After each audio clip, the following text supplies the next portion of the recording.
so happy.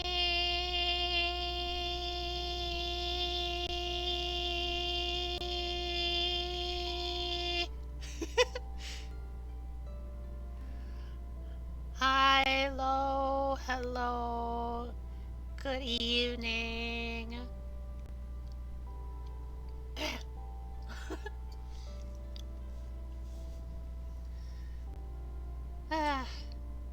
Hi.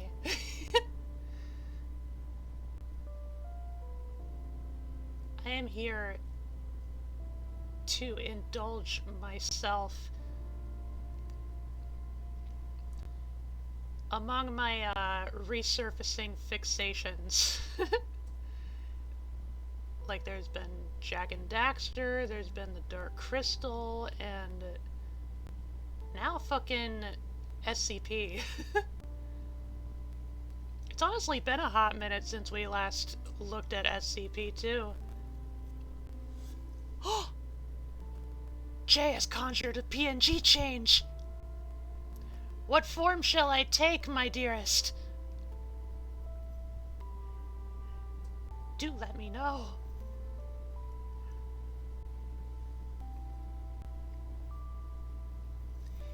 If Missy is an option in that one. If not, OG Issy, please?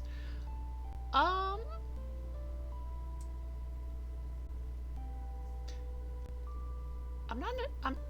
not too sure what you mean by Missy, but I can do OG. I can do that. Just give me one moment.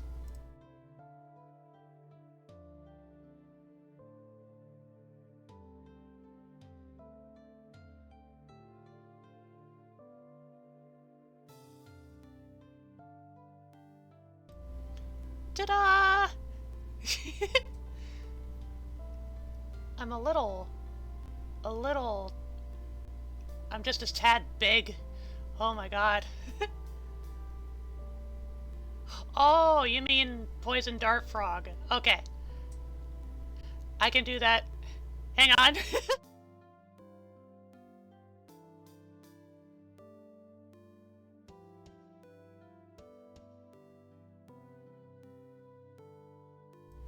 Actually, no, I can't.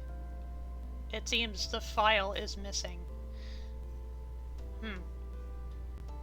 I will have to account for that at some later date. Actually, hang on. Oh! Here we go. Bam! Here we are. Hell yeah. I put it all in the same file, that's why. Heh. Somehow forgot. Ah, shucks. Woof. Yeah. Yeah, thank you, thank you. Gotta say, this is about where I am with the current season, honestly. Dull.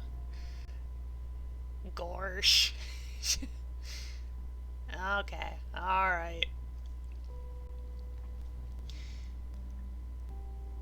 Yeah, like I was trying to say, like, it's been a hot minute since I fucking read some SCPs.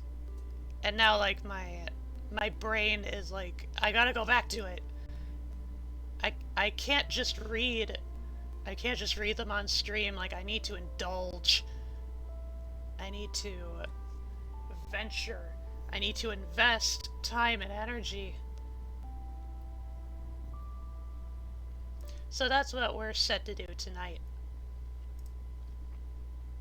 Okay. I will summon Stream Frog Uno. You can be all silly and shit on my shoulder. And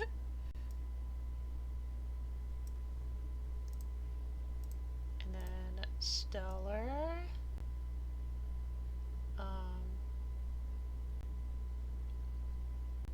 you can help point out the little note. You can accentuate it. Okay. Here we are. scpwiki.wiki.com. I was thinking, honestly, instead of just doing like random SCPs, I would do a little bit of browsing of the series just to see which ones might end up catching my eye. First things first, though, I couldn't help but notice this. Steph and Rounderhouse present a public domain writing contest. Time to rob some graves!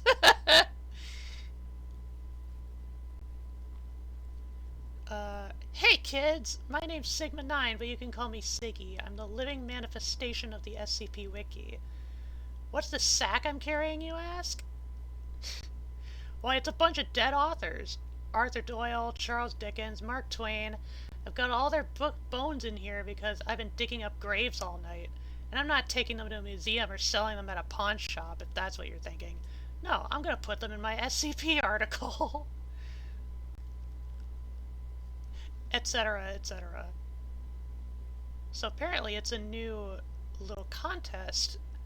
Apparently revolving around public domain works. Which is very pertinent to my interests. Provided you with a list of both famous and new additions to the public domain, but you're not restricted to them. Obviously, I'm not participating in this, but nevertheless, I am extremely fascinated. Including Mickey Mouse, Dracula, Tine, Poopy,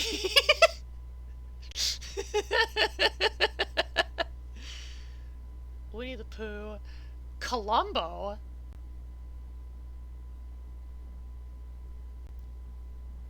Hold the fuck up.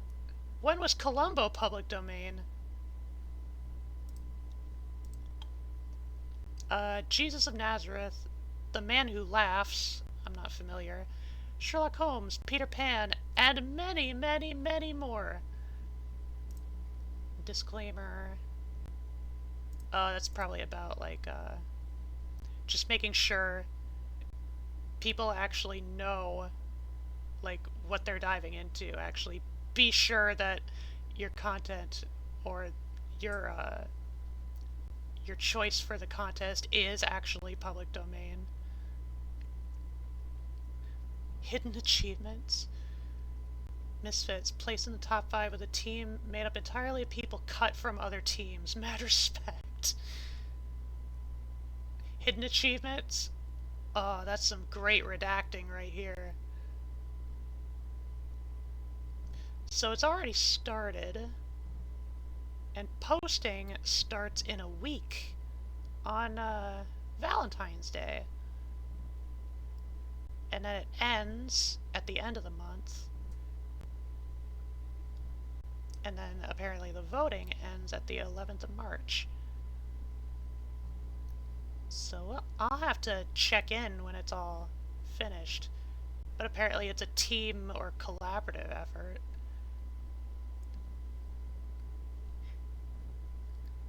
So, like, you have 3 teammates on each team, and they pick one particular character from the public domain. So here we got Gilgamesh, James Moriarty, Arsène Lupin, the Great Fish from the Bible, Alice, Moby Dick, Big Whale.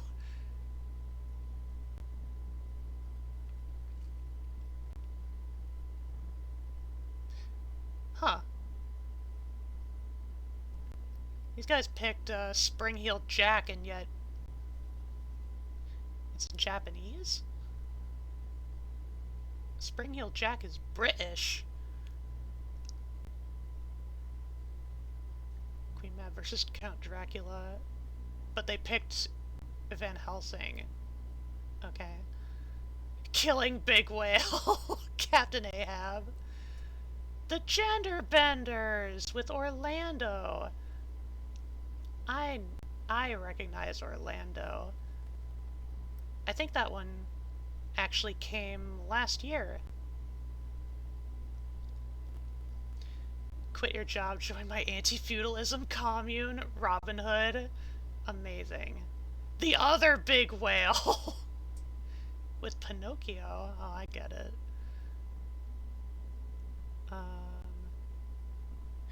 Nyarlathotep. Banui. They picked Oswald. Rocky Cosmic Horror Picture Show with Cthulhu. Another Oswald team. All wrongs reserved. Unbirthing Party? What the fuck? With the Mad Hatter. Princess Knight Arthur and her Round Table. Team Bird with Columbo. I've never watched Columbo or read? Watched?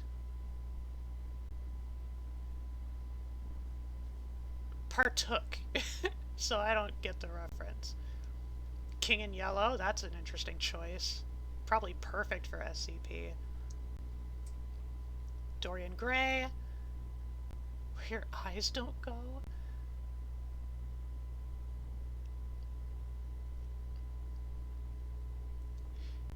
SC Spider-Verse with the Spider Queen. That's one of the many public domain superheroes from all the hundreds of, maybe thousands of uncopyrighted comic books.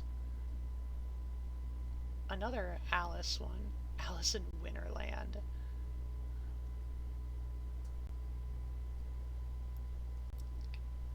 Team Procrastination.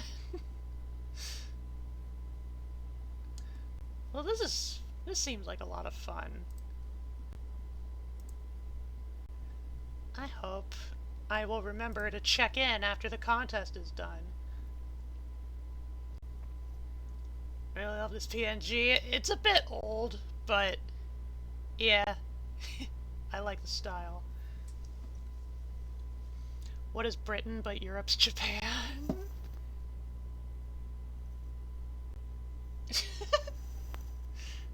Tintin is public domain? Yeah, as of this year, at least in America. In the United States, Tintin is public domain. Along with Popeye. And let me think. I think next year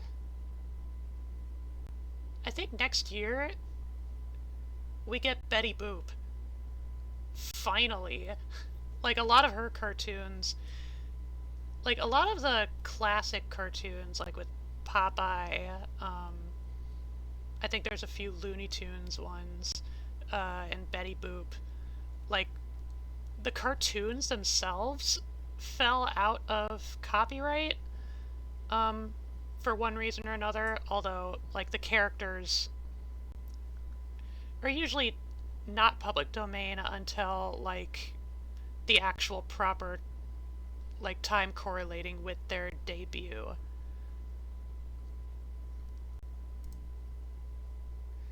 Anyway. Public Domain Con. I'll have to check that out around the middle of March when it's all wrapping up. Or at least when, at least by the end of February, because that's when all the posting will be finished up.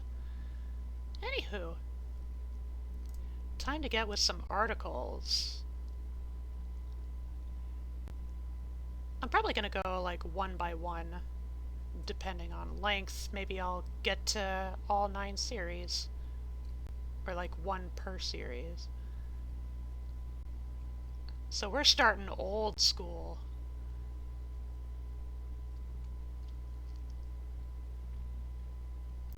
Let's see here.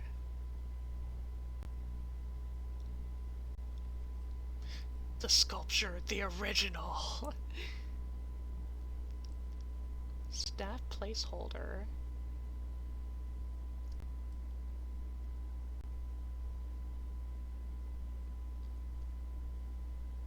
I also have a little bowl of chips with me that I'll probably be munching on every so often.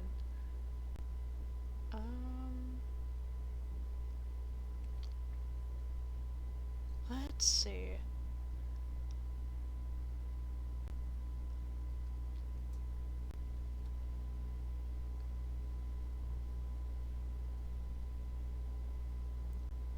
Ooh, weeping frog. Aww. Oh, it's so froggy. Okay. Time to put on my narration voice.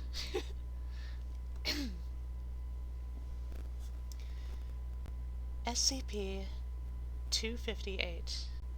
Object Class: Safe. Special Containment Procedures. SCP-258 is to be kept in a standard storage vault with a keycard locked to be accessed only on approval from the supervisor of Site-15. SCP-258 is to be stored in a 2 meter by 2 meter basin, which is to be emptied twice a week by approved D-Class personnel. All personnel interacting with SCP-258 are to be rotated no less than twice a month. While using SCP-258 is not directly harmful in any way, all who have utilized it have expressed a desire to do so again, ranging from the wistful to the vehement. All personnel interacting with SCP-258 are to be screened for underlying mental instability. After Incident 258-1, cleaning personnel are to be issued light hazmat suits while interacting with SCP-258. Description: SCP-258 was recovered from blank, Maine, after parents of local school children reported that stories of a sad bouncy frog their children had been spreading were true. Agent blank confirmed the nature of the object, and Foundation personnel replaced it with a replica without incident. SCP-258 appears to be a simple bouncing playground rider, seemingly designed to fit children of elementary school age and shaped like a stylized green frog with rotating handles on either side of its head. SCP-258 has milky white eyes with what appear to be streams of white paint running down its face, as though it were weeping. Numerous attempts have been made to remove this substance from SCP-258. The green paint comes off with normal paint removal techniques, but the white substance, hereafter designated SCP-258-1, cannot. It only fades with time, observed to depend on various factors including length of time utilized and the extent of the emotional burden relieved. SCP-258 constantly appears to weep streams of SCP-258-1 at a constant rate of approximately 0.12 liters per hour. When a subject sits on SCP-258, grasps its handles, and begins rocking back and forth, they report that a feeling of peace and contentment washes over them. The eyes of the object then begin leaking SCP-258-1 at an accelerated rate relative to the effect it has on its user's state of mind.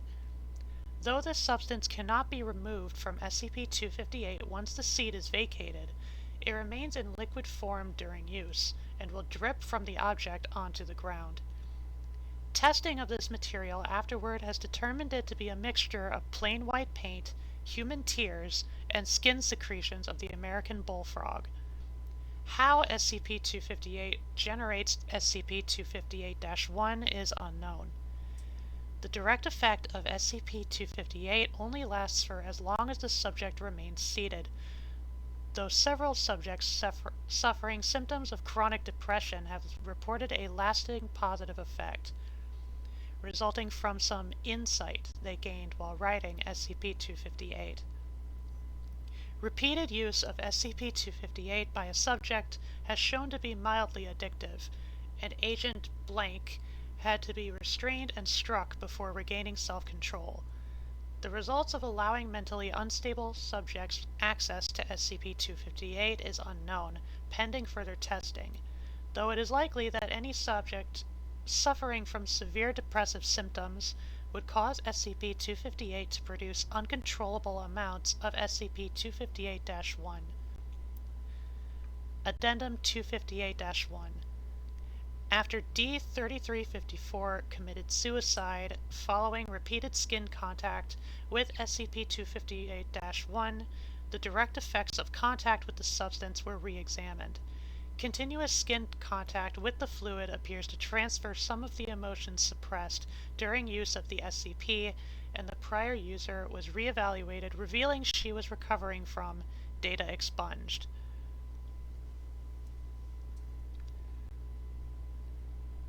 It's a little righty bouncy froggy that takes away all your sorrows.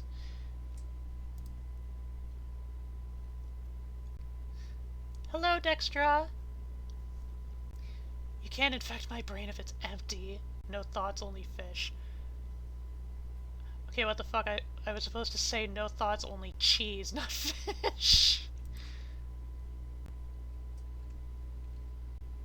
Sometimes you gotta fish.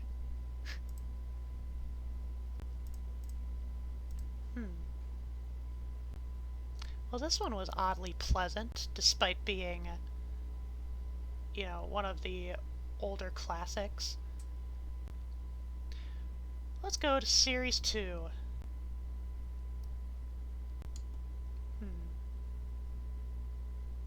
Let's see here.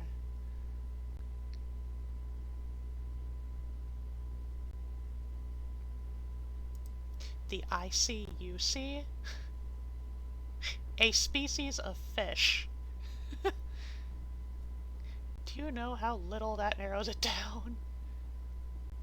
Another staff placeholder, so that actually means something. It's not just a one-off.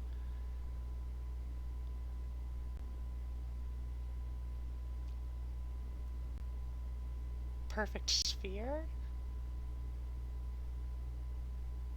A common raccoon. Predatory street art. That's a really popular one.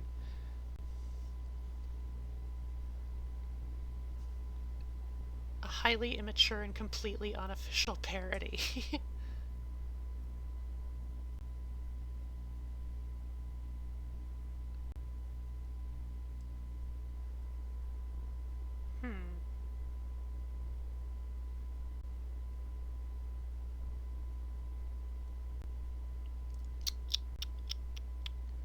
Postmodernism.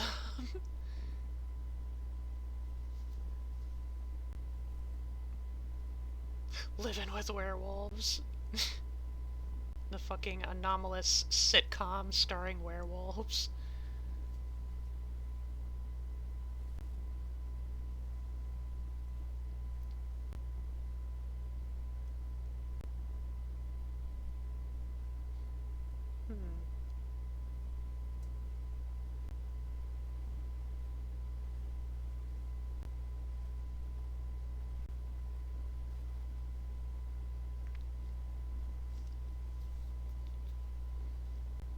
I'm definitely not going to check out a jar of toenails.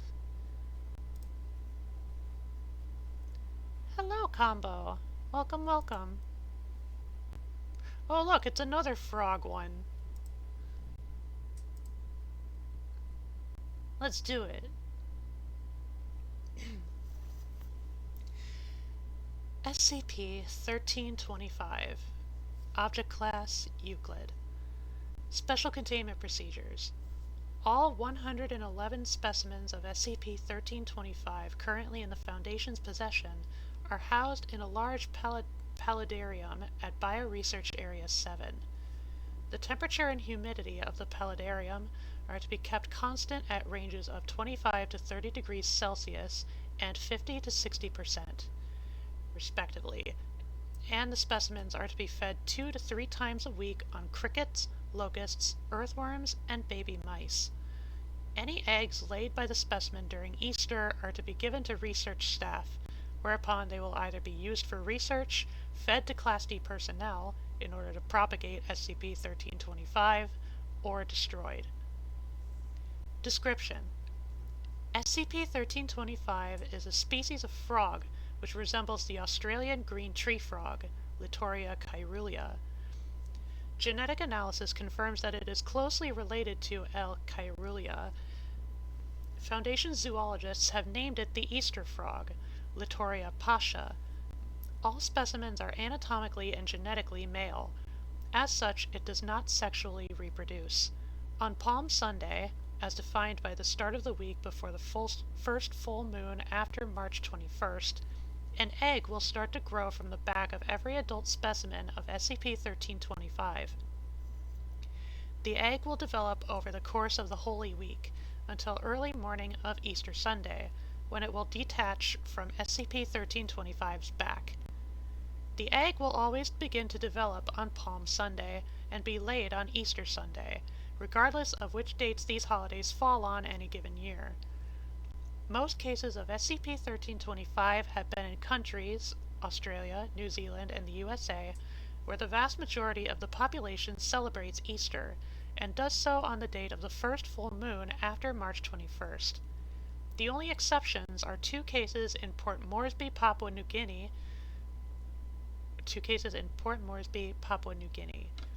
While Easter is not celebrated in any form in most of Papua New Guinea, Port Moresby has adopted Western culture to a considerably greater extent than the rest of the country, and thus this does not rule out the possibility that SCP-1325's reproductive cycle is determined by the local culture. The hard, protective shell of the egg consists of a thick layer of a substance which is identical to chocolate in taste, appearance, and texture, presumably in order to promote human consumption. Inside the egg is a cluster of more than a dozen small jelly-like eggs, similar to those of a normal amphibian, which are nourished and sustained by the yolk sac and albumin. Given that they are clones of the parent, all eggs are genetically identical. Traces of the benzodiazepine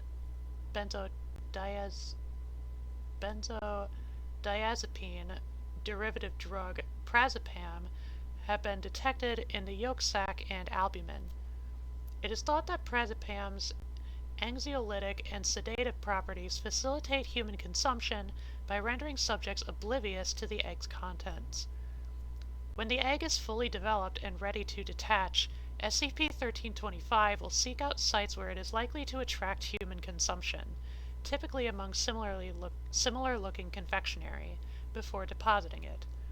The fact that SCP-1325 is able to strategically position its eggs, combined with the fact that it is able to time its reproductive cycle to coincide with Easter, suggests that it is unusually intelligent for an amphibian. I resent that. However, its behavior outside of its reproductive cycle is identical to that of L. caerulea. The egg will remain viable for 2 to 4 days after being detached from SCP-1325. If and when it is ingested by a human subject, the eggs within that survive ingestion will hatch into tadpoles in response to the temperature and pH of the stomach. The tadpoles then attach themselves to the wall of the stomach via small hooks on the tips of their tails to prevent themselves from passing through the pylorus into the duodenum along the chyme. Over the following 10 to 12 days, the tadpoles will feed on the partly digested food in the chyme as they grow and metamorphose into mature specimens of SCP-1325. During this period, the human host will likely experience abdominal discomfort, diarrhea, and loss of appetite to varying degrees of severity. When SCP-1325 specimens are fully developed and able to survive outside the stomach, they will secrete emetic toxins from their skin, thereby inducing heavy vomiting in the host, which allows them to exit the stomach. They will also secrete large volumes of mucus in order to lubricate their passage up the esophagus. The host will experience Boerhaave syndrome, or esophageal rupture, in about 25% of cases. This figure is probably an underestimate because it is largely based on data derived from Class D personnel. As all Class D personnel are adults and the vast majority are in their 20s and 30s, there is little data on children and the elderly, groups which can reasonably be expected to be more vulnerable, which skews the statistics downwards.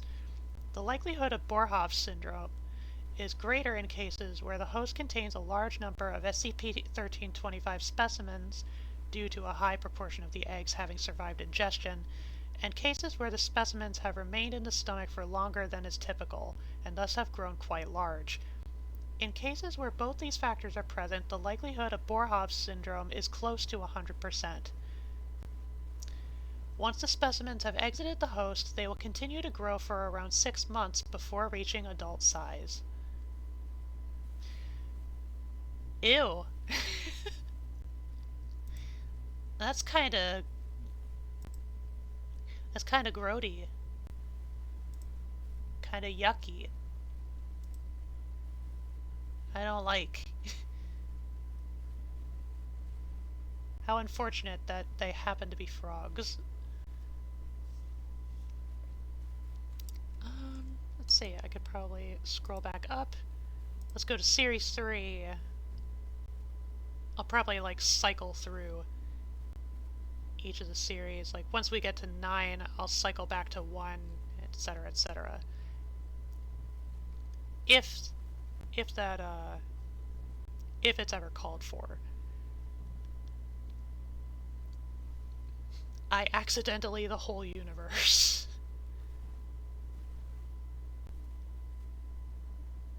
Seven extra seasons. Singin' in the Rain. By the way, the original song is also public domain now.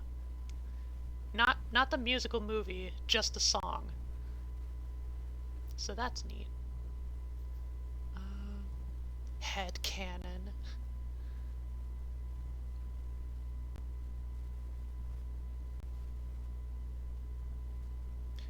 What actually happens if I click on one of these staff placeholders? Oh, nothing.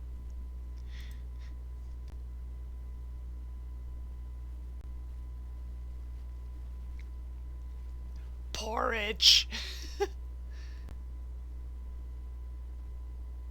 Spam-dexing anime images? This I gotta see. Oh, wait, I know this one. Okay. Well, I'll read it anyway. It's a bit longer than usual, but no matter.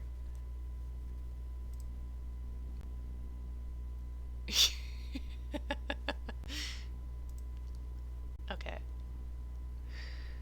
SCP-2223. Object Class Euclid. Special Containment Procedures. All known versions of SCP-2223 are to be stored on an external drive stored in Secure Containment Locker 23C at Site-15. Access to copies of SCP-2223 may be granted for research purposes by one Level 3 researcher. Direct display of versions SCP-2223-5 and later is not permitted, even through previews or thumbnails. SCP-2223 versions are to be handled only through indirect computational analysis. Protocol 56 Ackerman is the only currently known method for suppressing new versions of SCP-2223. A simplified overview of the theoretical framework behind Protocol 56 Ackerman is provided below. Specialized personnel assigned to SCP-2223 with extensive background in mathematics and computer science should refer to document 2223-56 Ackerman for further technical details on implementation and sensitive information on proprietary search algorithms.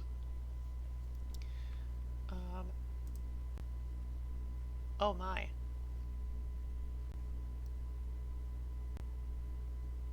Yeah, I can't read this, so... Protocol 56 Ackerman modifies the PageRank algorithm used in search engines affected by SCP-2223 to rank relevance of search results. PageRank formulates a system of linear equations modeling a network of connected pages and images, which can then be expressed in the general form that for matrix A and vectors x and b. Protocol 56 Ackerman finds the eigenvector. An eigenvector is a vector that returns a multiple of itself after being multiplied with a linear transformation matrix, while an eigenvalue is the multiplying factor. What? For the second largest eigenvalue of the matrix A, PageRank retrieves page importance data from the dominant eigenvector associated with the largest eigenvalue. Using data from the second most dominant eigenvector, Protocol 56 Ackerman determines whether an image satisfies the property of being in an irreducible closed subset indicative of a possible SCP-2223 version. If the image satisfies this property, it is excluded from search results, and thus new versions of SCP-2223 are suppressed. In the event of a failure of Protocol 56 Ackerman, the Foundation will request a takedown of the new SCP-2223 instance from its host website through a front company for visual copyright violation. Foundation network security experts will forcibly remove the instance if the host website does not do so within 1 hour.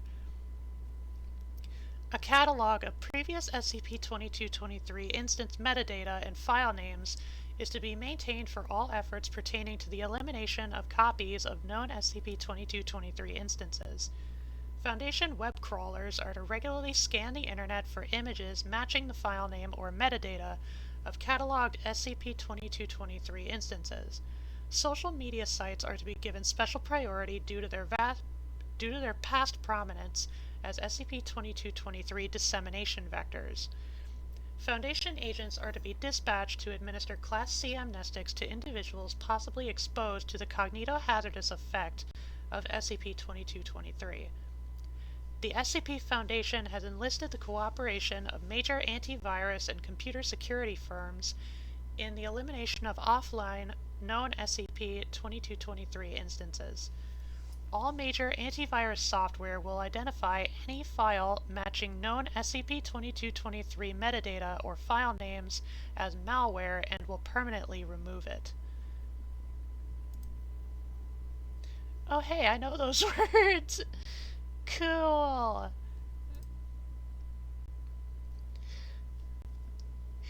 Anyway, description. SCP-2223 is a collection of digital PNG images that depict a female human of an indeterminate young age in the style of Japanese animation. Each distinct image version is designated SCP-2223-1 through 6. SCP-2223 most commonly depicts its subject with a red and white school uniform, although certain instances have shown alternative or absent attire. Although the exact portrayal of the subject of SCP-2223 varies across instances, physical characteristics such as eye color, hair color, and bodily proportions remain constant in all versions of SCP-2223. This has led the team assigned to SCP-2223 to conclude that all SCP-2223 versions were intended to depict a single entity designated SCP-2223-A. It remains unknown whether SCP-2223-A is intended to resemble a real-life person or a character in an existing fictional work. The primary anomalous effect of all SCP-2223 versions is their ability to manipulate search algorithms to rank them near the top of the results for certain keyword or phrase inputs to which they would ordinarily be irrelevant, within top 10 results without Protocol 56 Ackerman interference. Example keywords manipulated by SCP-2223 include grapes, crepes, Aquarius, periodic table, MapQuest, and U.S. Senate. See document 2223 keywords for full list. SCP-2223's method of arbitrarily manipulating PageRank and visual rank calculations is currently unknown and presumed to be anomalous. Attempts to read SCP-2223 versions through image processing algorithms and alternative methods fail. Pixel-by-pixel reprocessing, application of memetic filters, printing, and attempted modification of an SCP-2223 instance's image, including drawing, erasure, and other operations, yield only gray visual static. Additionally, despite obvious differences to the human eye, computers report high similarity between SCP-2223 and images visually unrelated to SCP-2223, but relevant to SCP-2223 affected keywords. Comparison of SCP-2223 instances to images relevant to applicable keywords using local feature vectors extracted from the scale invariant feature transform. The algorithm used in visual rank-based image searches outputs a high, or under, or less than 90% correspondence, while similar results are obtained from other image comparison algorithms. SCP-2223-1 through 4 display no other anomalous properties. As of SCP-2223-5, SCP-2223 versions exhibit an additional cognitohazardous effect. Any human who views an instance of SCP-2223 will feel a strong compulsion to share the image through any means possible. Downloading the image and sharing it via social media and websites is the most common vector for dissemination. Individuals under the effect of SCP-2223 have also commonly used email and direct presentation via phones and other screens. Infected individuals precluded from sharing digital copies of SCP-2223 will resort to drawing a non-anomalous reproduction within the individual's natural artistic ability. Individuals entirely precluded from sharing SCP-2223 exhibit mild annoyance and discontent, although no serious psychological or physiological harm has been observed. The cognitohazardous effect can be neutralized with a Class C amnestic. As of version SCP-2223-6, SCP-2223, or its possible creator, have demonstrated knowledge of classified Foundation information and the potential to disseminate it to the public. Discovery Log. SCP-2223 was brought to the Foundation's attention when Google Incorporated received an unusually large number of complaints regarding irrelevant image search results. Google's attempts to modify its search algorithm failed to displace SCP-2223-1 from its ranking in applicable keywords. Foundation hacking teams resolved the incident by forcibly taking down SCP-2223-1 from its hosting site. Addendum 2223-1. Blank months later, Foundation hacking teams contained an outbreak of SCP-2223-2. MTF Mu4, or debuggers, was called in to evaluate the situation and formulate a long-term containment strategy. Dr. Ackerman of MTF Mu4 developed a possible algorithm for computer identification and removal of SCP-2223 from search results despite its anomalous properties, which was formally codified into Protocol 56 Ackerman. A test version of Protocol 56 Ackerman that penalizes images in irreducible closed sets was applied to controlling an outbreak of SCP-2223-3. The limited test was a success, reducing SCP-2223-3's search result ranking. SCP-2223-3 was replaced with SCP-2223-4, which depicted SCP-2223-A crying rather than the usual smiling. Following the test's success, the full Protocol 56 Ackerman was implemented into the search algorithms of all major search engines by undercover Foundation operatives masquerading as independent contractors, and succeeded in eliminating SCP-2223 from image search results entirely. Addendum 2223-2. Software engineers at Google modified the block power iteration used to obtain the second eigenvector. Although this resulted in faster performance, it relaxed the accuracy of the eigenvector outputted without any accompanying change in the code implementing Protocol 56 Ackermann. Thus, Protocol 56 Ackermann failed due to an error in floating point comparison. Although an embedded Foundation employee noticed the error quickly and rectified it, 30 minutes had elapsed since the initial failure of Protocol 56 Ackermann. SCP-2223 had breached containment within seconds of Protocol 56 Ackermann's failure and released two new versions, SCP-2223-5 and 6, simultaneously. The novel cognitohazardous ability of SCP-2223-5 and 6 resulted in greater public dissemination than predicted. SCP-2223-5 depicted an angry SCP-2223-A pointing her right index finger towards the viewer, while SCP-2223-6 was an image depicting SCP-2223-A in Site-15 instigating a containment breach of SCP blank. Furthermore, the metadata of SCP-2223-6 indicated the GPS coordinates of Site-15. While the new cognitohazardous ability and the increasingly hostile nature of SCP-2223's illustrations were concerning, the public dissemination of the likeness of SCP blank and Site-15's location constituted a severe information breach. A Foundation network security team immediately removed the original image and focused Foundation web crawlers towards recent uploads in social media and websites to expunge copies of SCP-2223-6 that had been re-uploaded and shared by infected individuals.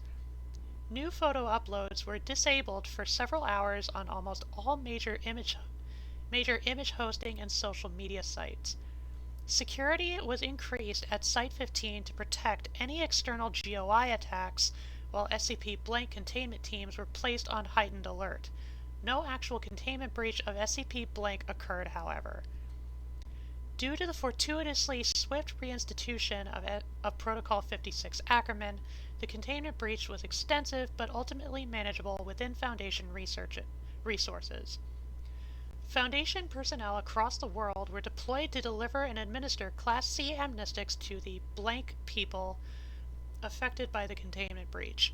Pre-existing measures aimed at eliminating existing SCP-2223 instances were intensified in the aftermath of this incident. Whew.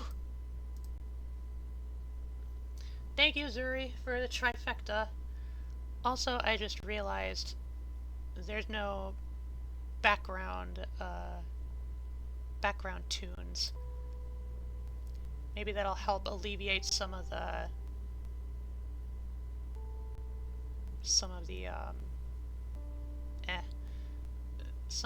unnecessary blank space in the audio between my speakings.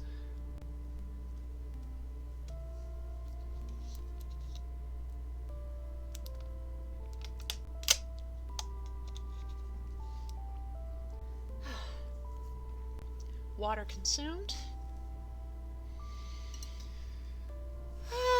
Stretch.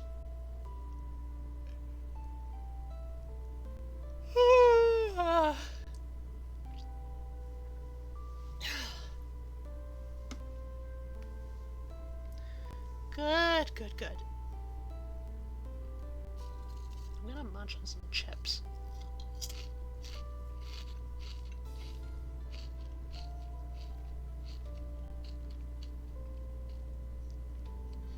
Hi, Binky. Is this Issy Edgelord phase?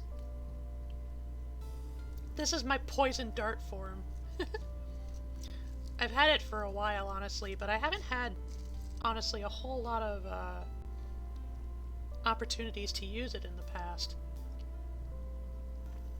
So Jay redeemed a PNG change, and here it is.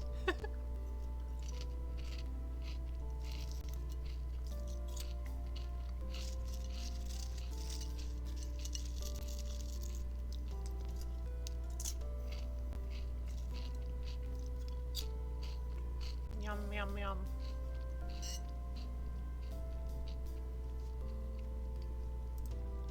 Okay.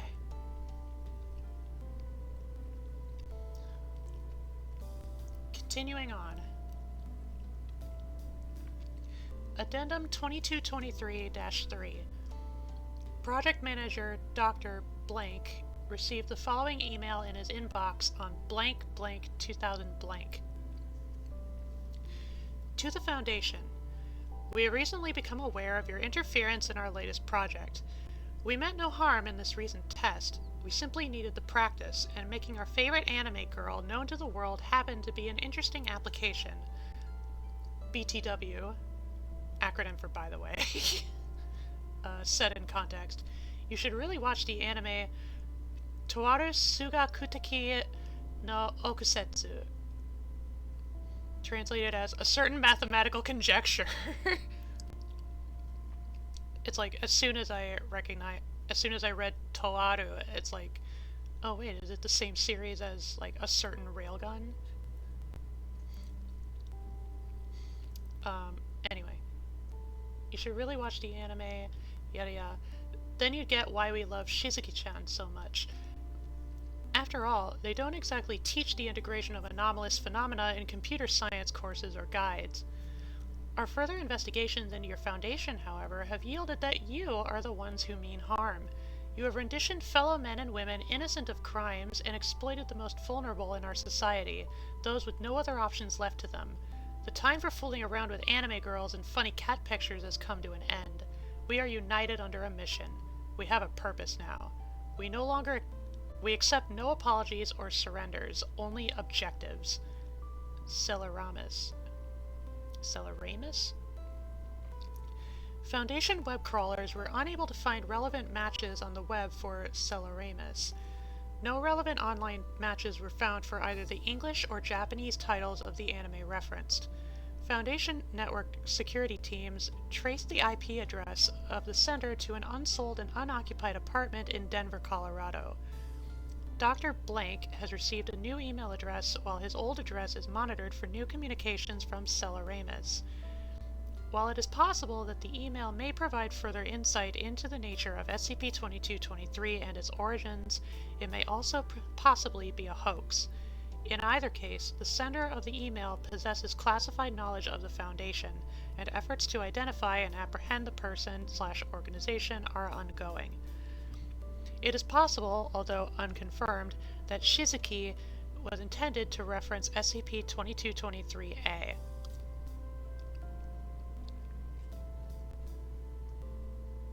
Yeah, this is a pretty, or relatively, well-known one. It's kind of funny, though. Okay, this was Series 3? Yeah? So on to Series 4.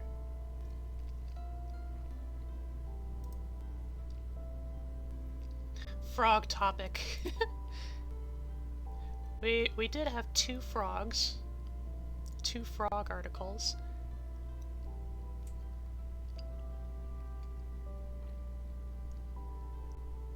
Let's see.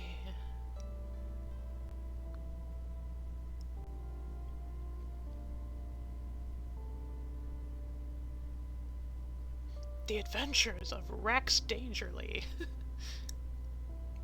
Oh, Humans Refuted. That's another popular one.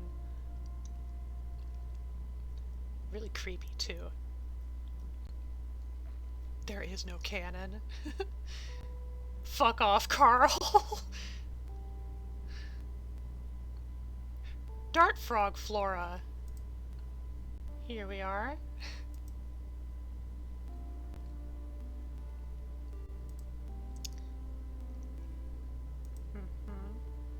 I'm just checking the length of everything. Okay.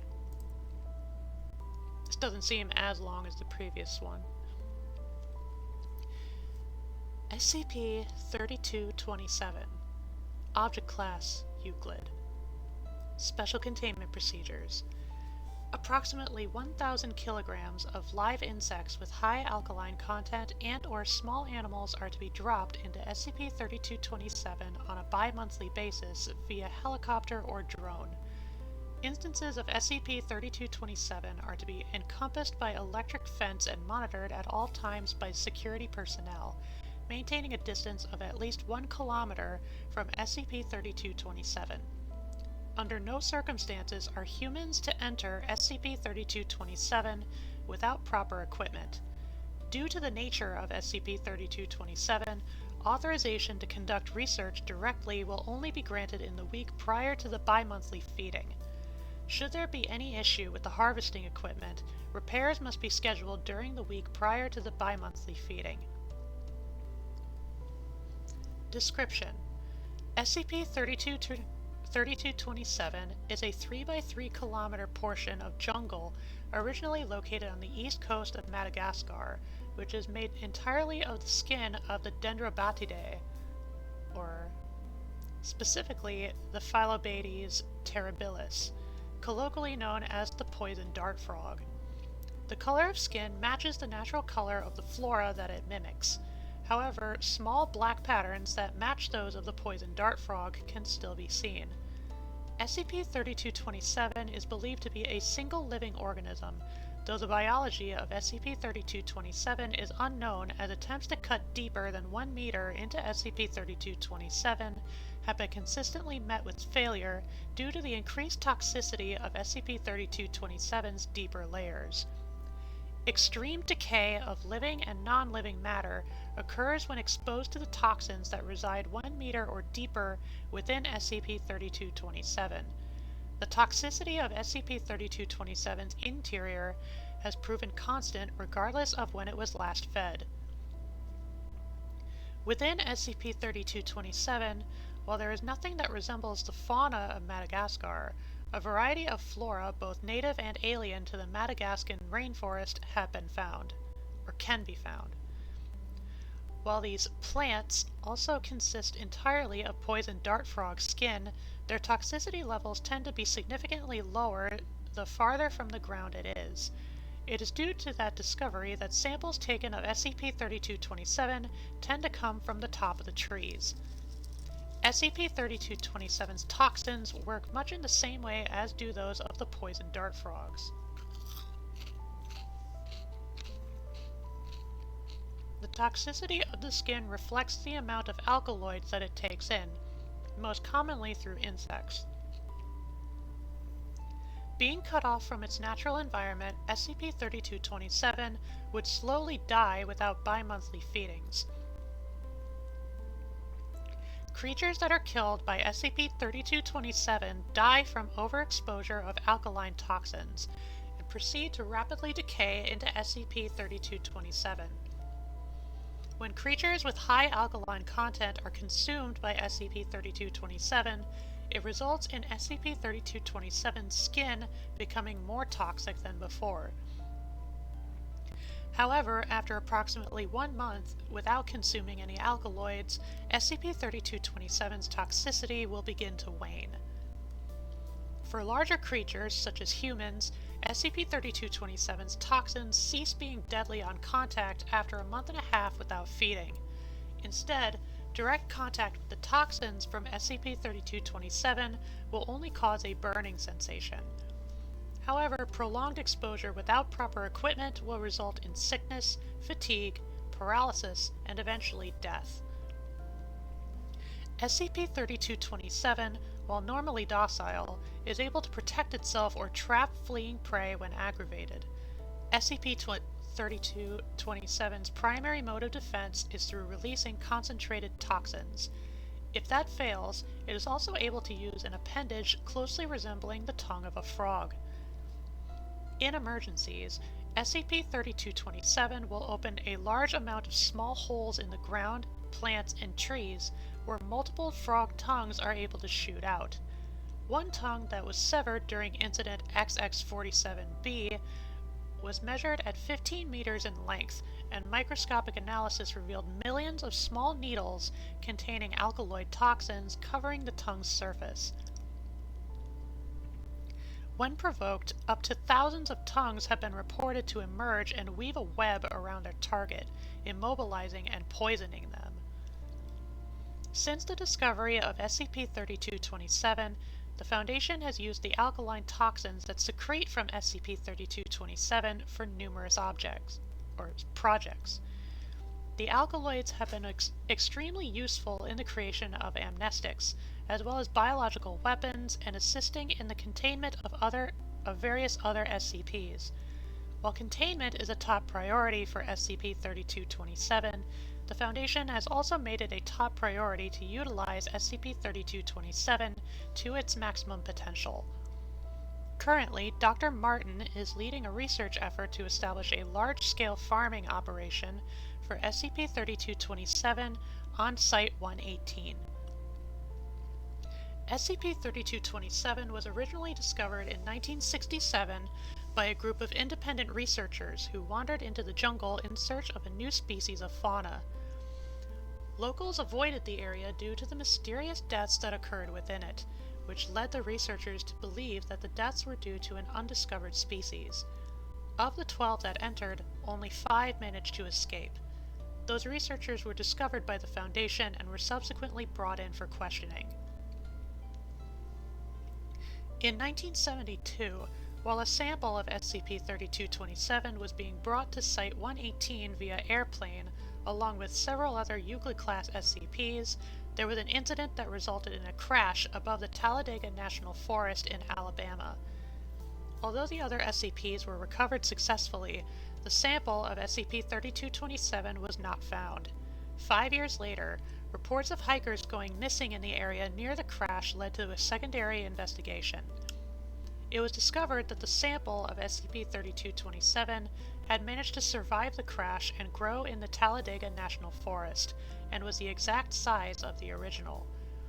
This instance of SCP-3227 contained all the same species of flora as the original.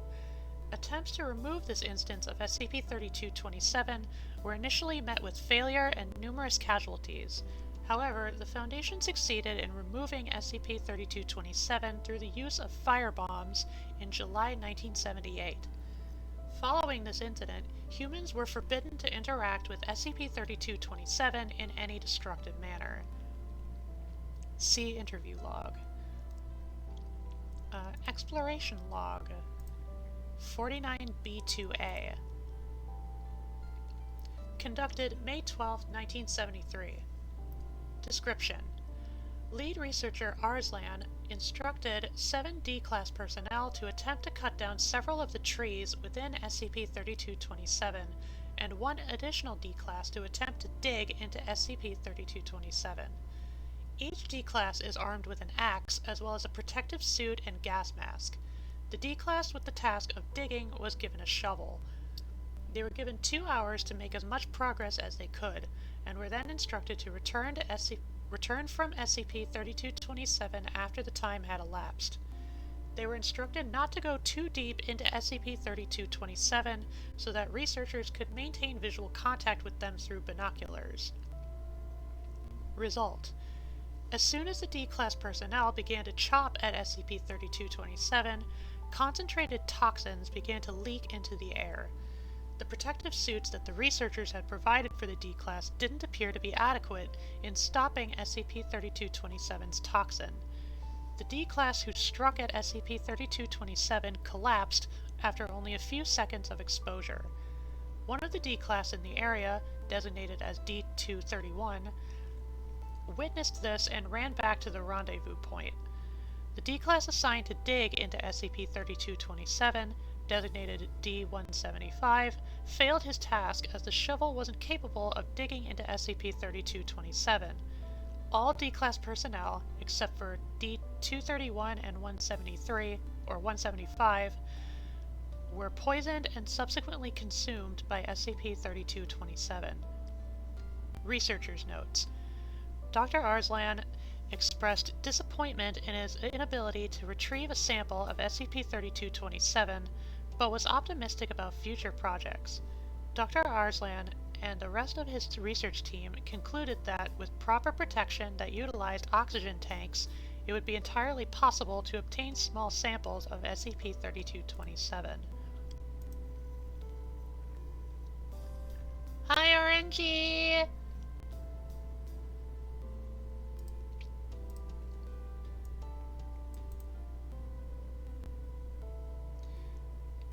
Here.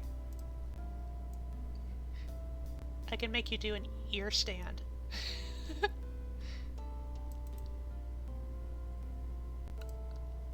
There we go.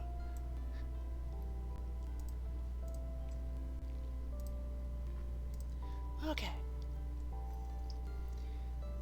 Have you read the SCP about the thing that looks at you from space? They say that if you look up at the stars and stare hard enough, one will look back. I'm not sure if that's real or not. It probably is. The frog's so toxic, it makes League players look like polite gentlemen and gentle ladies. Gotta work out all those muscles. You made that one up, okay. You can never tell. There are a lot of creative people on this wiki. Okay. And this was Incident XX47B. Date, June 19th, 1978. Incident report. In the first attempt to remove the secondary instance of SCP-3227 from the Talladega National Forest, 10 Foundation agents who had been equipped with full protection suits and flamethrowers were sent to remove the instance. Due to numerous factors, the mission failed. One agent, Agent Maglow, managed to escape and reach the rendezvous point. Agent Maglow was commended for his bravery and service. However, the other 9 members of his team were never recovered. The fire that resulted from their collective efforts had eliminated approximately 30% of the secondary instance of SCP-3227.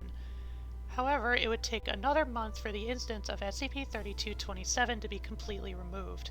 When it was, researchers were unable to discover anything specific about the biology of SCP-3227, as it had been completely incinerated in the aftermath.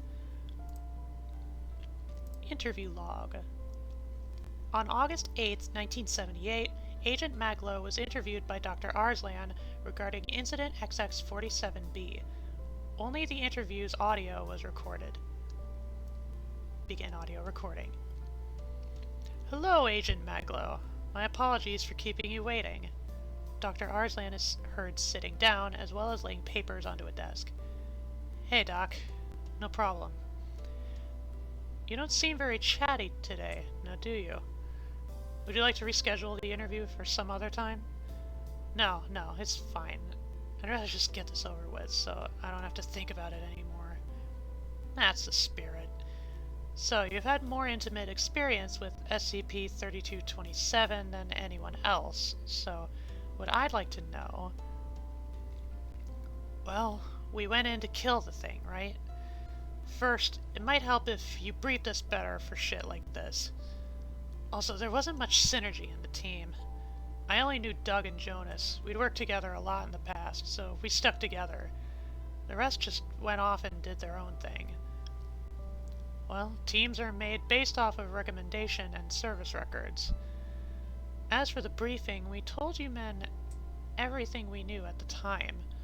That's why you and me are doing this, to find out more, so that there are no more incidents like the last one. Well, whatever. If that's what you're worried about, I'll skip ahead a bit. Doug, Jonas, and I had been burning away at some of the trees and shit for maybe 15 minutes. Not too long. The flames weren't spreading like the researchers said they would, so we were getting antsy. So we left that area to get started on another one. That's when those tongues, or whatever the fuck those things are, started popping out of the woodwork. At this point, Agent Maglow takes a long pause. They hit Doug first. It happened quick, and there were a lot of them. He didn't even have time to defend himself. They just ripped right through him. I mean, like a big, concentrated group of them. It wasn't just one. Then, a bunch of the tongues wrapped his body up and pinned it to the ground. I don't think that the tongues knew that they'd killed him. I backed up, trying to figure out what the fuck was happening.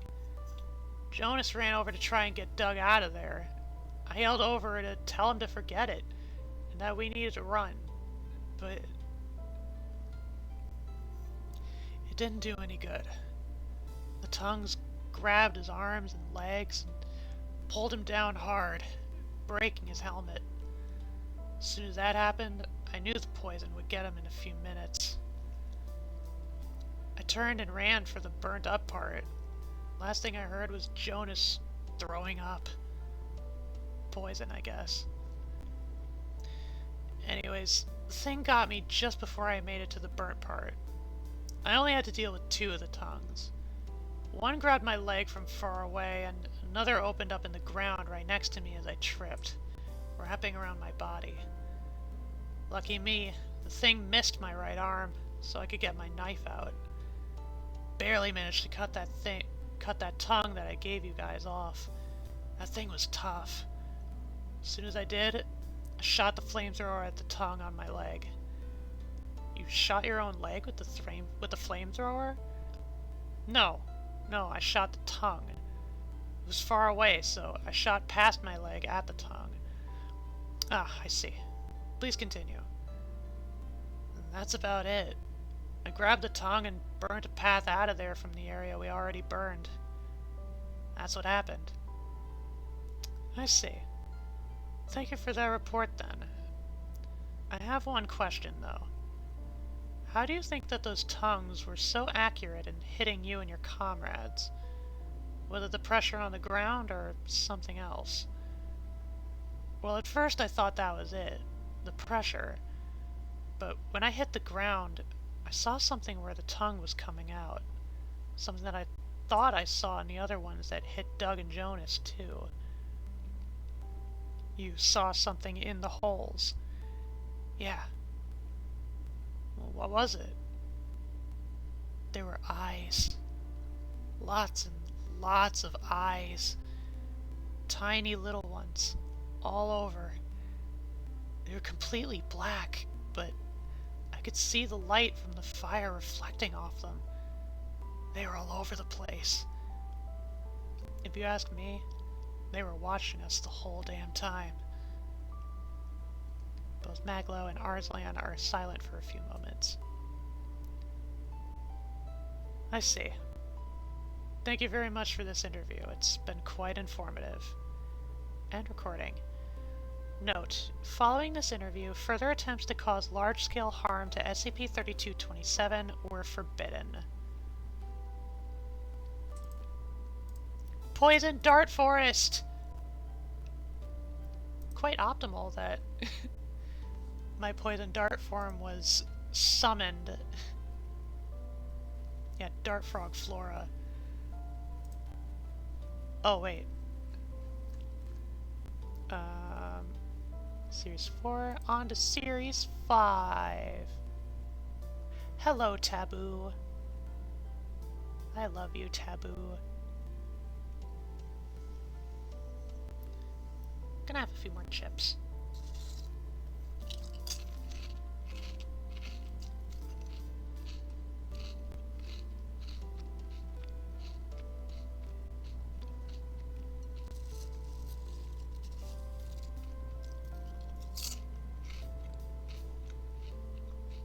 SCP, easy as 19316.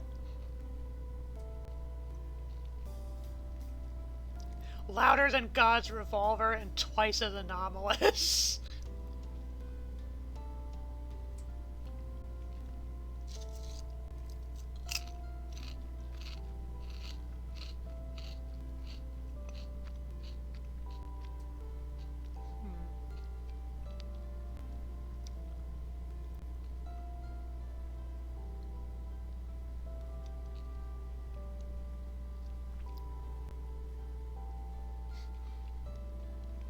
Decomposing love? Carbonized purgatory, coin toss, Arachnospexophobia. Tomorrowland. There is no Site 5.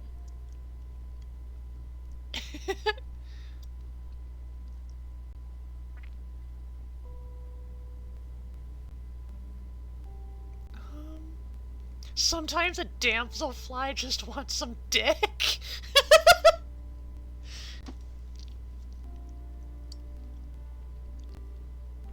Sammy the Superfluous Serpent by Senior Supertainment. Karma, karma, karma, karma, karma, chameleon.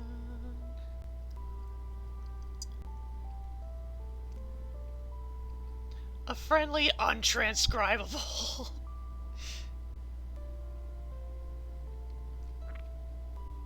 Fuck with the lights turned on.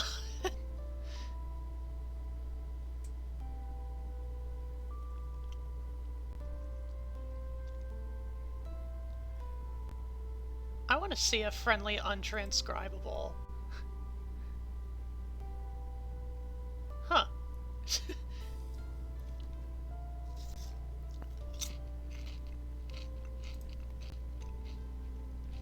Tomorrowland, ain't that a movie? It is. It's also a Disneyland? Disney World attraction?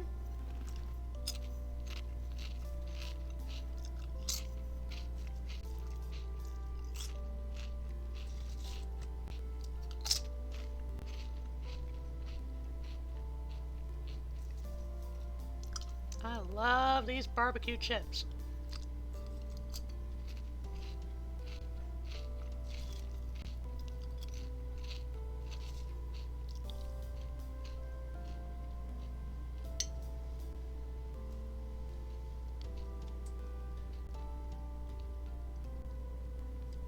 Okay.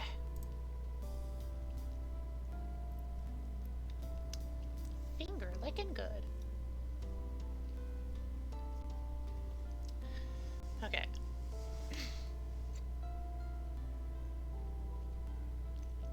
SCP-4259. Notice: SCP-4259 possesses an infohazardous effect which inhibits attempts to document it by Foundation personnel. The following report has been transcribed from a paper document written by Susie J. Blank, 10-year-old daughter of former Site-52 head researcher Dr. Blank, and leader of Internal Task Force 259. Between July 25th, blank teen, and September 2nd, blank teen,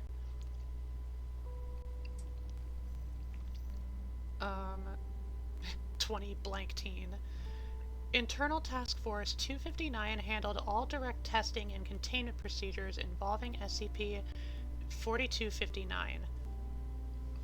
Site Director Richard Blank acted in an advisory role and has annotated this document with clarifying footnotes where necessary. As of September 2nd, 20 blank teen, Internal Task Force 259 has been disbanded, and a new team is being assembled to take over containment. Until then, this report is to be the only Foundation document produced concerning SCP-4259. Susie Blank's original paper document is to be kept in Site-52 long-term perishable storage, and, in the event that this page disappears from all Foundation databases, used to retranscribe this report within 48 hours. SCP-4259. Object Class: Euclid. Special Containment Procedures.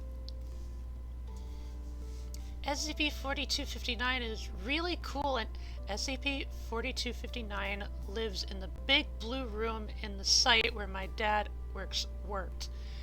There needs to be a big ring of salt around the whole room all the time, and William needs to be careful not to step on the circle with his big feet again. Whenever you go in the big blue room, you have to say the password, or else untranscribable. Certain parts of Susie Blank's document possess strong anti-memetic properties which makes them impossible to type. These have been marked with untranscribable in this report. You have to say the password or else and she won't talk to you for 2 days. Emma writes the new passwords down in her notebook every Friday. A running copy of this notebook is available on request from Site-52 archival storage. SCP-4259 gets to have one bar of chocolate per day. Since Incident 4259-B, SCP-4259 gets to use the 3DS first, but only if she says please and only if Emma got to use it yesterday.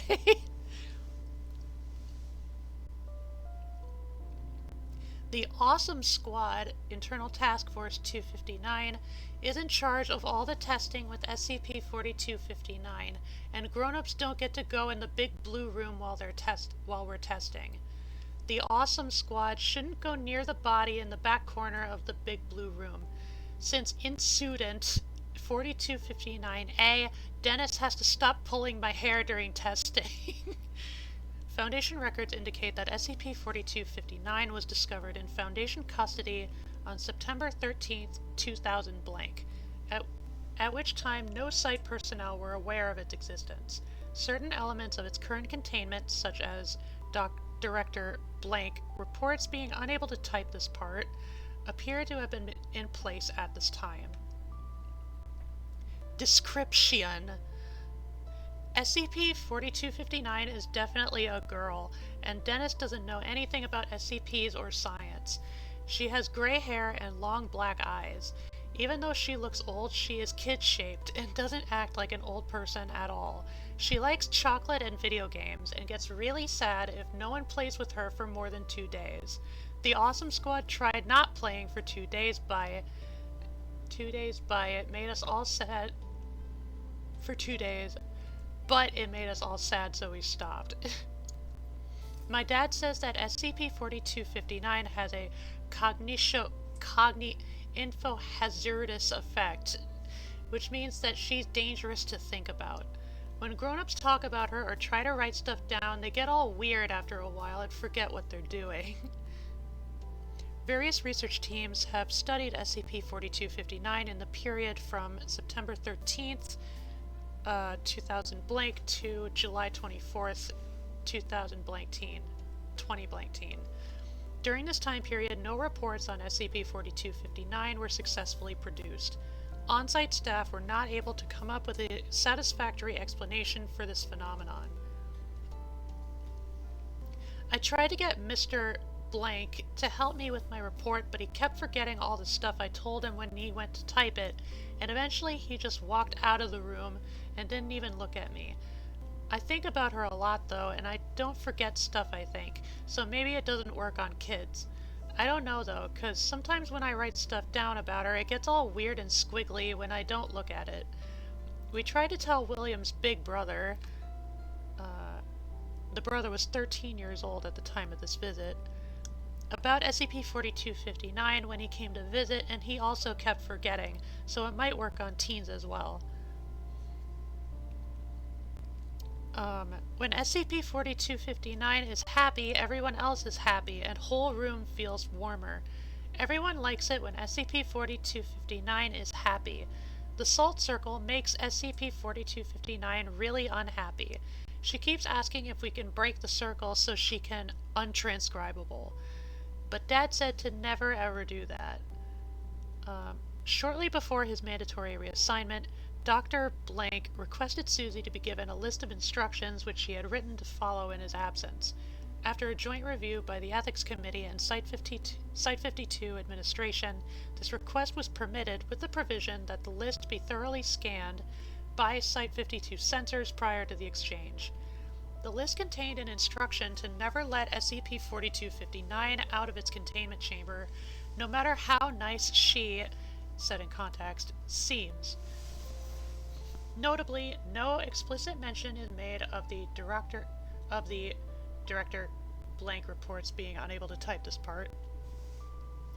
Susie has been observed to keep this list in her notebook and check it often before and after testing, although this behavior notably ceased around the suspected date of Incident 4259C. I want to ask Dad if it's okay to let her out now, because she's nice and stuff, but Mr. Blank says he can't come back for another 5 weeks. I hope he can comes back soon, because I want to show him my notebook and all the science I did. To make sure that the Awesome Squad doesn't accidentally break the circle, we put an improvised bridging device, doormat, across the circle at the front of the big blue room. Experiments have shown that most cute animals also like being around SCP-4259. Cute animals tested include Emma's pet cat, Emma's pet hamster, that weird snake that Mr. Blank gave us, a different SCP, and Emma's pet mouse. Non-cute animals include all 9 of Dennis's pet lizards, the cricket I found, all of the insects Mr. Blank gave us, untranscribable.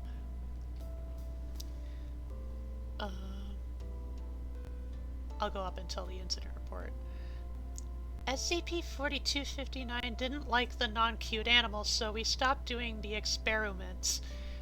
The non-cute animals also got scared of SCP-4259 for some reason. We didn't find this out until Incident 4259C,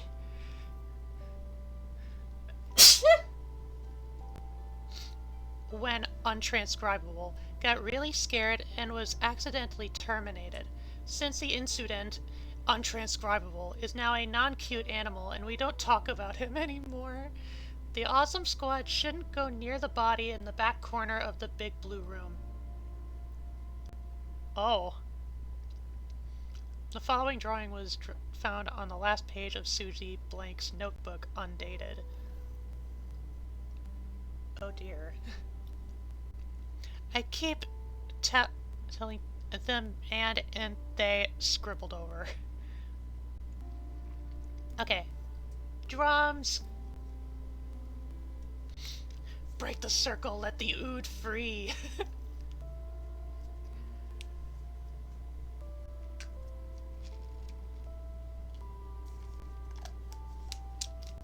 Tonight my beverage is coffee. It might be my last mug, until we get more syrup.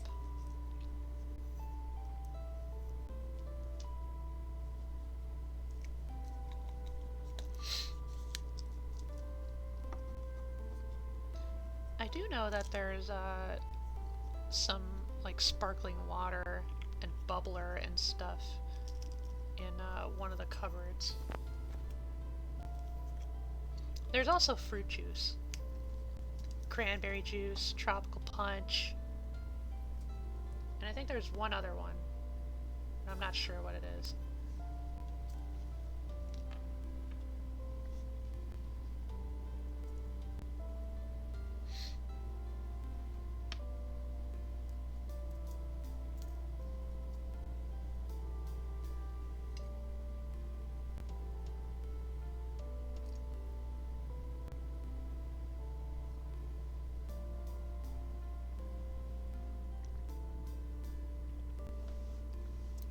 Okay.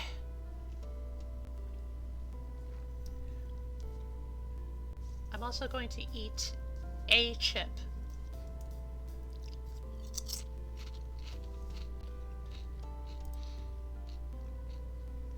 Yum yum. BBQ. Okay. Incident Report 4259A. Yesterday, SCP-4259 said that she wanted to play a board game, so we got apples to apples from the common room. The password was egg custard.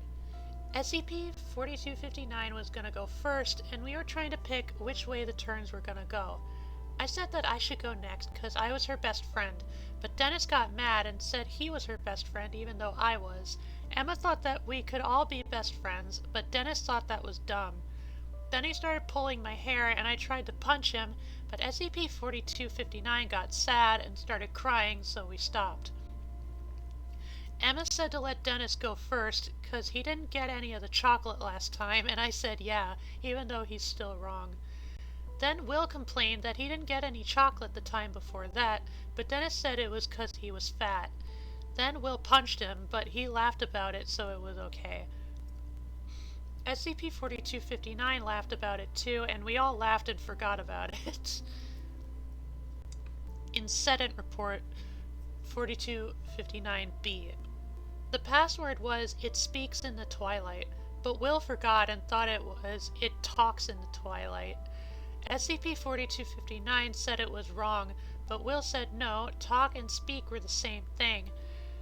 Emma said that speak was more auspicious, but no one knew what that meant, so she said it was like fancy and important.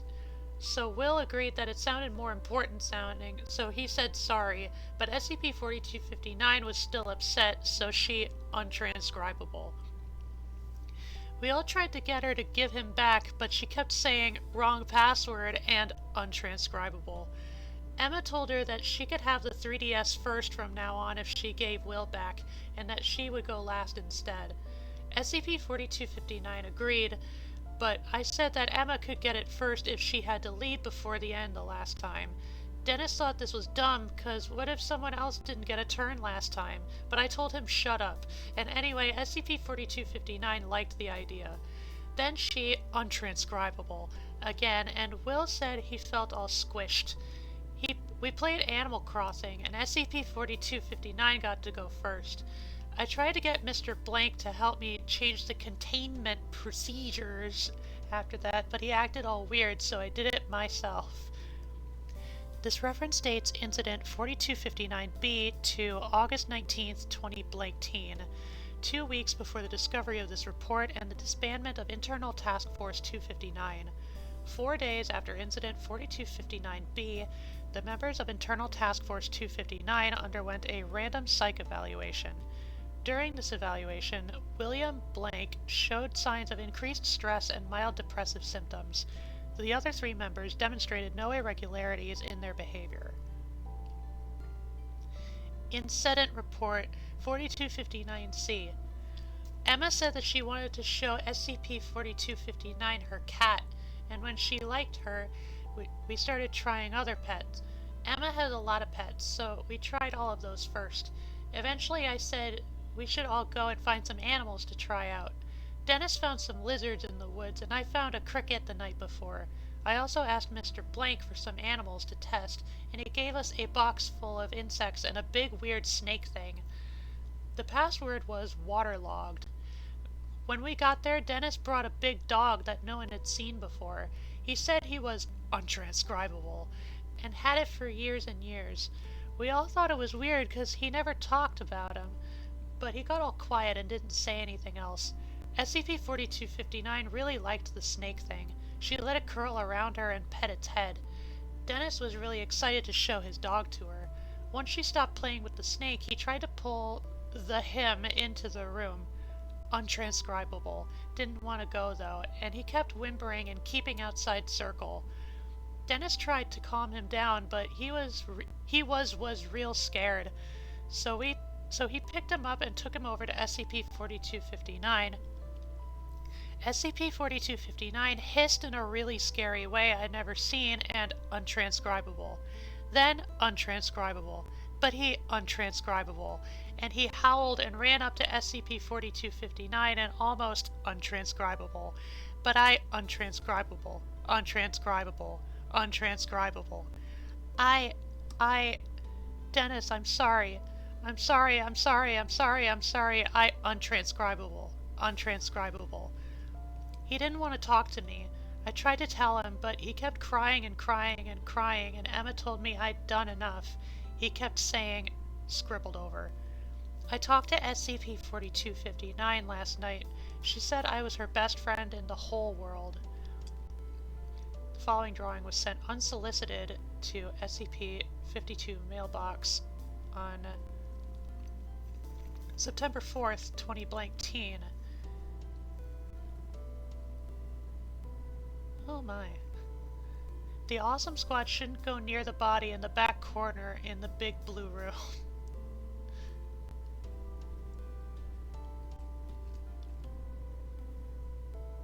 Yeah, this one is kind of disturbing.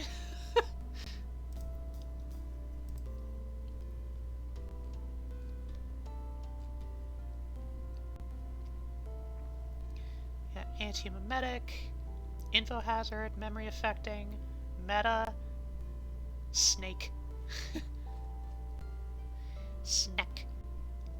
Okay, Series 6. Megalomania.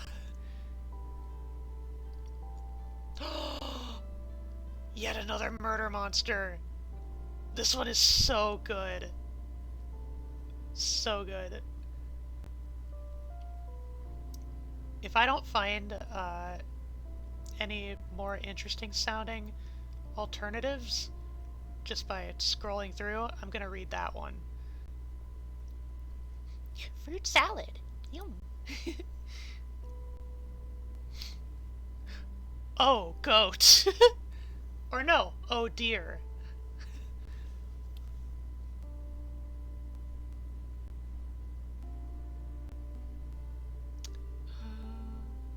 The goodest boy. SCP integer. Idiot succumbs to neurotoxin while listening to Macho Man. Click now to see.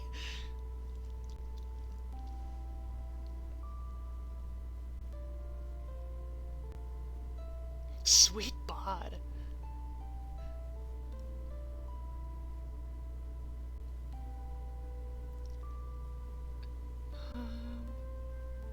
The Witch of Words.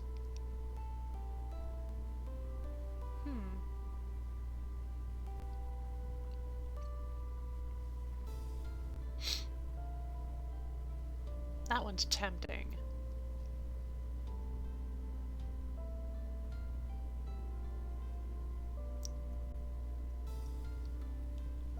Maybe I'll put that one in a different tab. Wait.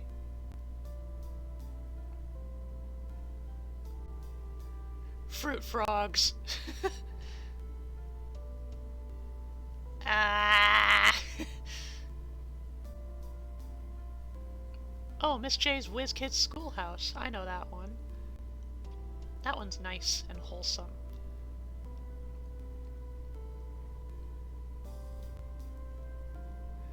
Yeah, I think I'm gonna read it. This one is so good.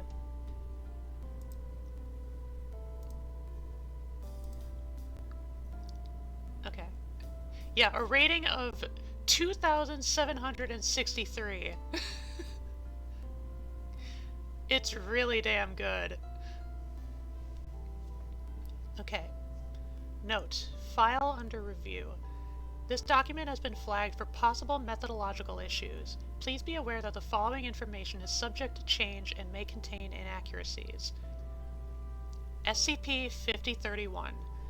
Object Class, Keter. Special Containment Procedures. SCP-5031 is to be contained in an airtight iron cell in Biosite 59. The structure must be inspected for imperfections on a bi-weekly basis. No other interaction necessary. Description: SCP-5038 is a non-sapient quasi-humanoid creature of unknown origin.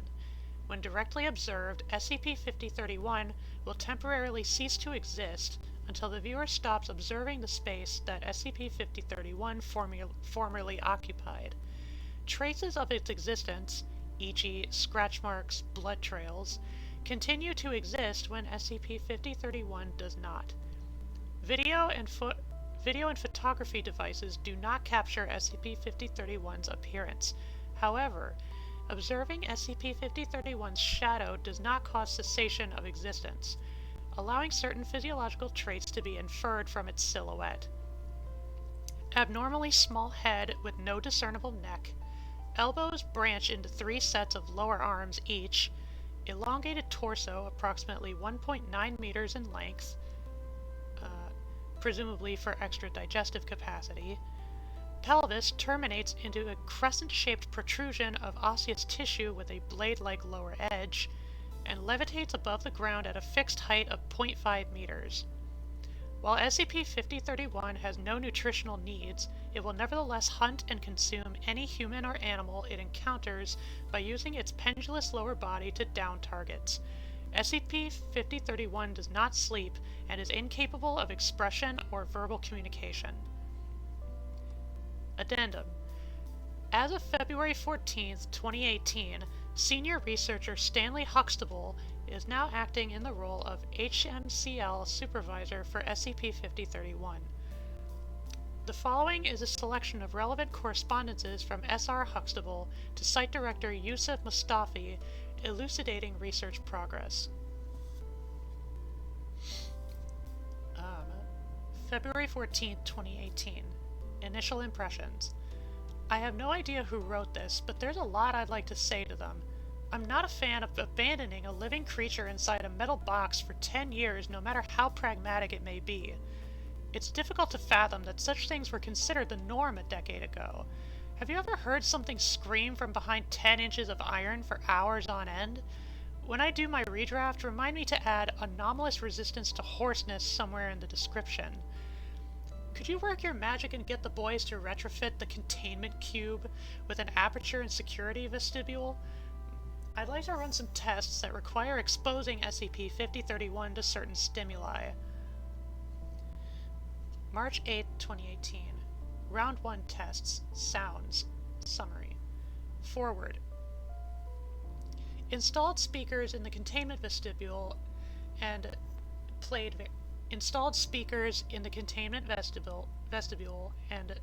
various albums of natural ambience and popular music. SCP-5031's propensity for screaming worked as a convenient way to measure its stress levels. 100% would be considered its typical screaming, volume and duration, over 48 hours, and 0% would be no screaming at all. Selections and their equivalent stress levels. Morning Forest Ambience, 43%. Seaside Paradise, 48%. Deep Grotto Ambience, 62%. The Best of Mozart, 13%. The Best of Enya, 18%. The Best of Ben Folds, 6%. The Best of Jethro Tull, 59%. And the Best of Kiss, 23%. Afterward. Efficacy of music for stress reduction gradually decreases over time. I've assembled a playlist of SCP-5031's favorite music to play on shuffle in its enclosure in perpetuity. Stress levels consistently remain in the 15 to 25% range, baseline adjusted accordingly. March 22, 2018. Round 2 tests. Play. Forward. Additional retrofitting was made to the containment chamber to facilitate observation, namely the integration of reinforced viewing windows arranged behind a scrim, onto which shadows may be projected by use of lamps placed along the opposite wall. Tests and then their results. Tossed softball into enclosure. SCP-5031 sliced the ball in two. Tossed basketball into enclosure. SCP-5031 sliced the ball open. Rolled bowling ball into enclosure. SCP-5031 scratched a couple of grooves into the ball, then rolled the ball around the enclosure with the blunt side of its tail for 20 minutes. Stress levels remained over 60% after play. Less than 60%. Bowling ball chipped to the extent that it would no longer roll properly, unplanned. Stress levels increased to roughly 115%. Replacement bowling ball provided. Stress levels fell back to around 40%. Rolled additional bowling ball into enclosure. SCP-5031 used the blunt side of its tail to hit the two balls together for a while. Stress levels remained less than 40% after play. Tossed basketball into enclosure. SCP-5031 picked up and played with the ball. Stress levels remained less than 20% after play. Afterward, SCP-5031 appears to have learned to use its hands to play with the basketball in order to avoid accidentally damaging it. Motor skill comparable to that of a toddler. SCP-5031 still prefers bowling ball for kicking. April 5th, 2018. Round 3 tests. Food. Forward. SCP-5031 was given the choice between two potential food sources placed at opposite ends of the enclosure. We have choices and then the selection. Human corpse or pig carcass. Pig carcass. Pig carcass or chicken carcass. Pig carcass. Pig carcass or rotisserie chicken. Rotisserie chicken. Chicken carcass or rotisserie chicken. Rotisserie chicken. Live chicken or rotisserie chicken. Rotisserie. Roasted turkey or rotisserie chicken. Neither. Presumed sated. Afterward. While it's true that SCP-5031 doesn't necessarily need to eat, feeding it regularly has caused a marked decrease in average stress levels. Stress reduction seems to scale proportionally with the quality of food provided. Also of note is that SCP-5031 prefers to use its tail to pry and cut meat into bite-sized portions, rather than rip the meat into chunks with its teeth or hands. April 12, 2018. Round 4 tests. Coexistence. Test 1. SCP-5031 fed until sated. Live subject, common chicken, introduced to enclosure. Result. SCP-5031 observed subject from a distance for several minutes and then rolled a bowling ball toward subject at high speed. Subject was killed instantly. SCP-5031's stress levels rose immediately and drastically. Test 2. Bowling balls removed from enclosure. SCP-5031 fed until sated. Live subject, common chicken, introduced to enclosure. Result. SCP-5031 gently rolled a basketball toward subject. Ball hit subject lightly. Subject responded with a small cry and moved away. SCP-5031 did not engage with subject any further. Test 3. SCP-5031 fed until sated. Live subject, Class D, blindfolded, introduced to enclosure and instructed to sit and roll basketball forward, then wait until it came back and roll it away again. Result. Subject and SCP-5031 successfully rolled the ball back and forth for several minutes. SCP-5031 eventually abandoned the activity and approached subject. Per safety protocol, subject removed their blindfold to terminate the activity. Test 4. SCP-5031 fed until sated. Live subject, Class D, introduced to the enclosure and instructed to toss a tennis ball at the wall, let it ricochet behind them, then catch and repeat. Result. SCP-5031 stood behind subject and successfully engaged in a game of catch, mimicking subject's action of letting ball ricochet against the wall. Afterward, SCP-5031's motor skills appear to be rapidly improving. May 16th, 2018. Round 5 tests. Symbols. Forward. 5 LCD displays were fitted into the wall of SCP-5031's enclosure, each with a lit button and a food dispenser underneath. Test 1. 2 stations activated. Screen 1 displayed the image of a rock. Its button dispensed rocks. Screen 2 displayed the image of a rotisserie chicken. Its button dispensed pieces of chicken. Result. SCP-5031 poked at the image of a chicken for a few minutes and eventually hit the button. Chicken was dispensed until SCP-5031 was satisfied. Test 2. Screen displays and the materials dispensed were swapped. Result. SCP-5031 hit the button it had hit the previous day and received a rock. It then went to the other screen and hit the button to dispense chicken. Test 3. Screen displays and materials dispensed were swapped back to their original positions and set to swap again at random intervals after first distribution. Result. SCP-5031 went directly to the button next to the image of a chicken, experienced apparent confusion after the first mid-distribution swap, but quickly learned to watch the images. Test 4. 3 more stations, screens, buttons, dispensers, were activated. 4 stations displayed the word rock and dispensed rocks. 1 station displayed the word chicken and dispensed chickens. Arrangement set to change randomly several times over the following days. Result. Through trial and error, SCP-5031 determined which station dispensed chicken. SCP-5031 subsequently went to the station marked chicken whenever displays were swapped. Test 5. All stations deactivated except 1. Screen displayed the word chicken. 7 wood blocks were set in front of the station, each marked with one of the letters in the word chicken. The station's button was set to remain unlit and inactive until the blocks were arranged in the correct order.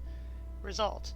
SCP-5031 expressed apparent frustration, hitting the inactive button repeatedly and striking the wall with its tail. Test 6. Same as previous test, but screen displayed the word chicken with each letter overlaid on a photo of a wood block. Result.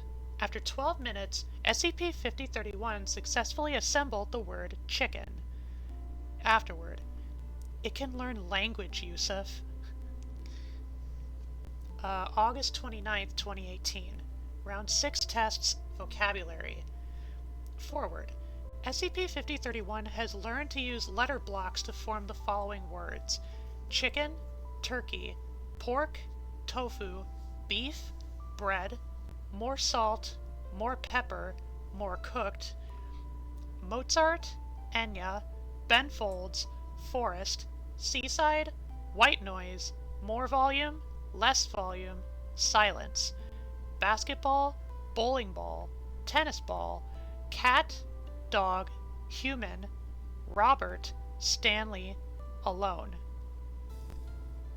Robert is D52-125. So probably the D class that it interacted with earlier. Afterward. Through its increased vocabulary and human interaction, SCP-5031 has made the following progress: established food preferences and dish pairings, learned to sing, non-verbally, learned to juggle. 6-handed juggling is something to behold. October 5th, 2018. Round 7 tests. Activities. Test 1. Introduced table, paper, and crayons into the enclosure. Live subject, D52-125, instructed to demonstrate drawing for SCP-5031. Result. SCP-5031 learned to draw. Discernible subjects depicted in its artworks include D52-125, SCP-5031, a rotisserie chicken, a cat, and myself. Test 2. Introduced piano into the enclosure. Live subject, D52-125, instructed to play chopsticks blindfolded, and invite SCP-5031 to play along. Subject had time to practice beforehand. Result.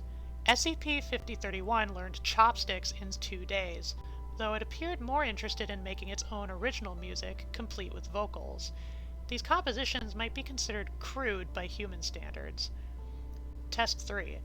Introduced spice rack into the enclosure.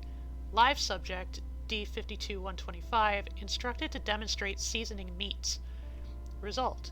SCP-5031 spent almost 3 straight days experimenting with different combinations of foods and spices. SCP-5031 assembled the words more, more, more with its letter blocks after running out of garlic powder. Afterward. SCP-5031 only engages with art and music when accompanied by D52-125, but it continues to be preoccupied with food preparation even when alone. January 4th, 2019. Round 8 tests. Cooking. Forward. Basic kitchen utilities installed in enclosure. Sharp implements withheld per security protocol. SCP-5031 used its tail to cut food. Live subject, D52-125, instructed to demonstrate preparation of various recipes. Recipes learned: quesadilla, taco, hamburger, fried rice, Mongolian beef, spicy chicken curry, chocolate chip cookies, sponge cake with buttercream, fudge, clam chowder, steak, macaroons, chicken adobo, smoked salmon, and profiteroles. Afterward, SCP-5031 has a severe peanut allergy. This should be included in the revised containment procedures. I would also like to note that SCP-5031 is now a better chef than the average human, and it has begun to create its own recipes. D-52-125 has volunteered to taste test. June 30th, 2019. Update. SCP-5031 has said its first word. Salt. We are all immensely proud. November 29th, 2019. Final test. SCP-5031 was given 2 months to develop a 3-course meal to serve at Biosite 59 cafeteria for personnel working over Thanksgiving. Its selections were as follows. First course, sweet potato turmeric miso soup. Second course, duck confit with apple cider glaze and cranberry compote topping, paired with butternut squash gnocchi on a bed of kale seasoned with truffle salt. Third course, a slice of spiced cassava pie topped with French vanilla ice cream and a maple hazelnut syrup.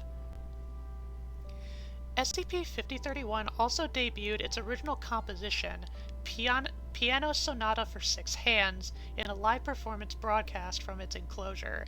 Personnel response was overwhelmingly positive. SCP-5031 stress levels at 0%. Testing successfully concluded. Revised documentation submitted for approval. Yay!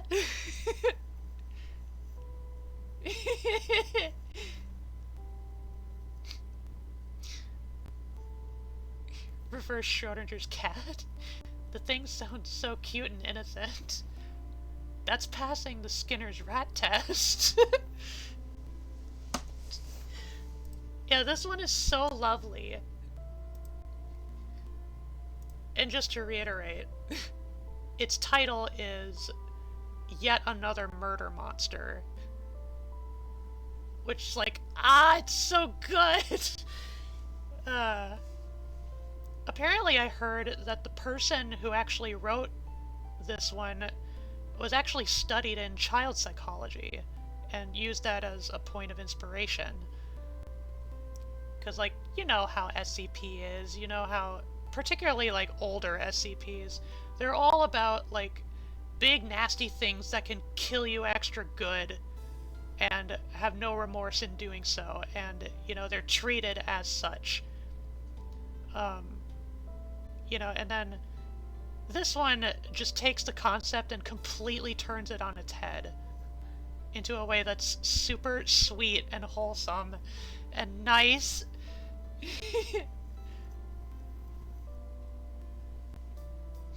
But it wasn't, it was cute. Exactly! He's little Albert?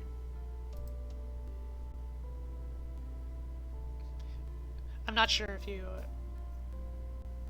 you read, if you were reading, like, some of these ones, or not, but, I don't know.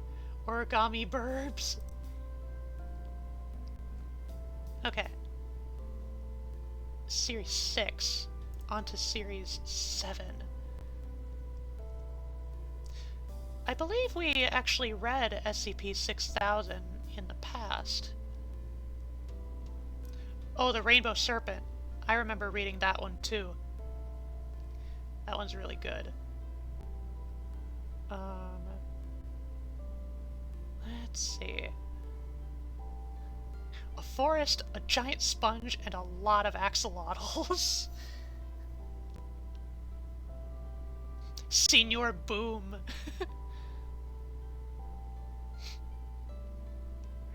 You're doing it wrong. Cartoon Network. Wait a second, what was this one? 6081. I don't remember if I read this one on stream or if it was just by myself. Dr. Wondertainment's acoustically astounding air band.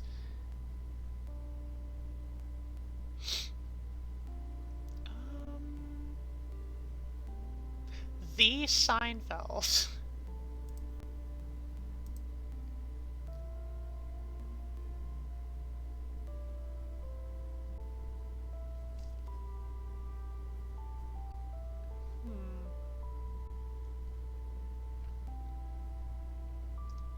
Let's see.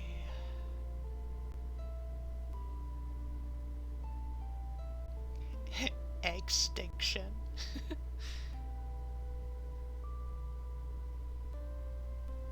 Ribbits and cream? Let's go. Yeah!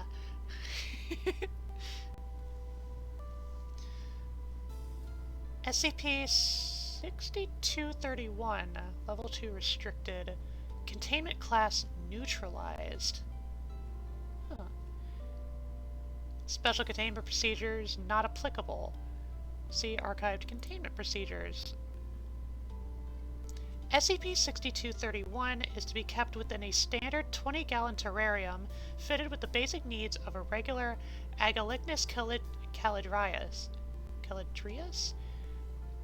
These include filtered fresh water, a diet of crickets, mealworms, and dubia roaches, a 20 to 30 degrees Celsius, 20 to 30 degree Celsius damp and humid environment and UV lighting. This should be replaced every 5 to 6 months. Consumption of ice cream offered to personnel by SCP-6231 is allowed and encouraged. Description: SCP-6231 is a sentient male Agalichnus calidrius, or red-eyed tree frog, that is capable of producing ice cream from its salivary glands. This ice cream has no inherent anomalous effects and is safe for consumption. The ice cream does not harm SCP-6231 like it would for a member of the same species. SCP-6231 has thus far proven capable of producing 12 different flavors: coconut, chocolate, vanilla, cookies and cream, strawberry, blue raspberry, mango, mint, mint chocolate chip pistachio, maple, and French vanilla. I wonder if if 5031 got the French vanilla from this guy. When asked for a flavor, SCP-6231 will produce an amount of ice cream that is capable of filling an entire cone in 1 to 4 minutes, depending on the flavor the subject had asked for. SCP-6231 appears capable of utilizing its mouth to prevent the ice cream it produces from melting. SCP-6231 has also been seen to communicate using small notes. Addendum 6231.1 Discovery. On October 16, 2021, Agent Ronald Hudson responded to reports of a frog giving ice cream to children in Milwaukee, Wisconsin. When Agent Hudson arrived, SCP-6231 had been producing ice cream for children at a playground. Soon after this, SCP-6231 was taken by one of these said children. Upon questioning the other children on SCP-6231's location, they pointed at the child who had taken SCP-6231, who was at that point eating ice cream. Shortly after this, SCP-6231 was confiscated and moved to Site-250. It is unknown how SCP-6231 arrived in said playground, as Agalichnus calidrius is native to Central and South America. Witnesses say that SCP-6231 was left at the playground by a child who then ran away. The identity of this child is unknown. Addendum 6231.2 Incident Log. On November 28, 2021, a raid on Site-250 was conducted by the Chaos Insurgency for unknown reasons. During this raid, an insurgent entered SCP-6231's containment chamber. The following is a log of camera footage of the altercation. Begin log 2:12 a.m. SCP-6231 is seen sleeping inside its terrarium. An insurgent enters the containment chamber. the fuck is that smell? SCP-6231 awakens and looks intrigued by the insurgent. The insurgent looks toward the side to see SCP-6231 labeled on the door. 6231, huh? The insurgent searches the room for any documentation. SCP-6231 begins to expand its mouth to create ice cream. Nothing. What is this thing, anyway? SCP-6231 jumps onto its terrarium's mesh roof and opens it. The insurgent points his gun at SCP-6231. What the fuck? SCP-6231 jumps into a waffle cone and begins producing ice cream inside of it. Ice cream? SCP-6231 finishes producing ice cream and jumps onto the insurgent, who is now approaching SCP-6231 and hands it to him with a note. Yummy chocolate. Yeah, I'm not eating this. The insurgent drops the ice cream and leaves the room. SCP-6231 appears frightened from the insurgent's behavior and hops back into its terrarium. End log 2:20 a.m. Closing statement. This was the first time SCP-6231 used a note. After this, various tests were conducted to get a full grasp of SCP-6231's abilities and limitations. Addendum 6231.3 Experiment Log. Personnel involved, Dr. Avery Cato. Forward. The following is a log of an experiment conducted on SCP-6231. Begin log 3:44 p.m. Dr. Cato enters SCP-6231's containment chamber. Alright. Dr. Cato places a small pencil and paper inside SCP-6231's terrarium. SCP-6231 is not visible and is suspected to be hiding. Don't be shy. I won't hurt you. SCP-6231 slowly approaches the note and picks up the pencil and writes something down. Dr. Cato picks the note up. Hi. Well, it's a start. Dr. Cato places another note into the terrarium. Can you write your name? SCP-6231 hesitates a moment before writing on the note. Cato picks up the note. You don't have a name. How did you get to the park where we found you? Dr. Cato places another note in the terrarium. SCP-6231 examines the note and shakes its head. You don't want to tell me. Why not? SCP-6231 looks up at Dr. Cato and shakes its head again. Okay. Well then, how long have you been able to create ice cream for, and do you know why? SCP-6231 picks up the pencil and writes something on the note, and Dr. Cato picks it up. You were born with it. Got it. The final question for now is, why do you give people the ice cream you make for free? Dr. Cato places a note inside the terrarium, and SCP-6231 continues to write for 1 minute. Dr. Cato picks up the note. You just want to make people happy. Really? SCP-6231 hesitates a moment, and then nods its head. Alright then. I guess we're done for today. Thank you for cooperating. SCP-6231 waves its hand at Dr. Cato as she exits the room. Addendum 6231.4 Note Discovery. On January 9, 2022, the following note was found within SCP-6231's terrarium while it was sleeping. They liked the ice cream. I hope they like me. Addendum 6231.5 Caretaker Interview. On January 29, 2022, SCP-6231 began displaying signs of sluggishness and malnutrition. Due to this, SCP-6231's lead caretaker, Dr. Avery Cato, was interviewed. Interviewed by Site Director Joseph Matthews. 9:52 a.m. Well, let's get this over with. Joseph, I know you know I'm not responsible for this. I'm the one who's supposed to take care of the frog. There's no reason for me to make it sick. It's protocol. Sorry. Now, where did you go on November 19th? I got here from home, went to my office to sign some documents about me becoming head of the Department of Flora and Fauna Anomaly Care, which took just under an hour. The papers I sent you, correct? Yes. After that, I got up and went to SCP-6231's chamber to feed it and check if everything was in order, went out and had lunch, and went to your office to hand in the documents. After that, I went to SCP-3233's containment chamber to do some research and then left. Site Director Matthews looks to his side at a computer monitor. The camera footage and your claims add up. Tell me, what did you feed SCP-6231? I fed it a couple of dubia roaches and 10 mealworms, exactly what's supposed to be fed. You're sure you didn't feed it anything else? Nope. And I gave it filtered water, and the water sprayer and the UV light was functioning normally. I'm sure it's just acting sluggish because it didn't get enough sleep. Fair enough.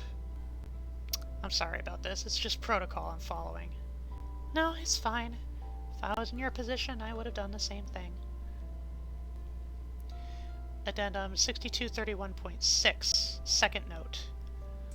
On February 3rd, 2022, another note was found in the terrarium. I'm a little bit sick. They like me, though. Investigation into how these notes are appearing in the terrarium is still ongoing. Addendum 6231.7, email to Site Director Matthews. On February 17, 2022, the following email was sent to Site Director Matthews from Dr. Avery Cato. Hey Matthews, as you most likely know from our meeting the other day, SCP-6231 has been acting sluggish. This morning, it got worse. It's still reacting positively and making ice cream, but it isn't as active as it was before. It's lost a lot of weight too, and isn't writing notes to staff. We'll try giving it some remedies for that disease that's been going around in the amphibian anomalies, but I just wanted to inform you what's happening beforehand, just in case things go south. With regards, Avery. Addendum 6231.8, third note. On February 25th, the third note was found. I don't feel good anymore. I can't make ice cream. Tell Naveen I love her. Naveen?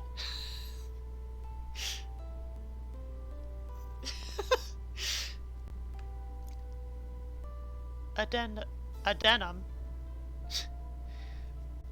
6231.9. On March 5th, 2022, SCP-6231 was taken to Site-101's veterinarian because of its worsening condition.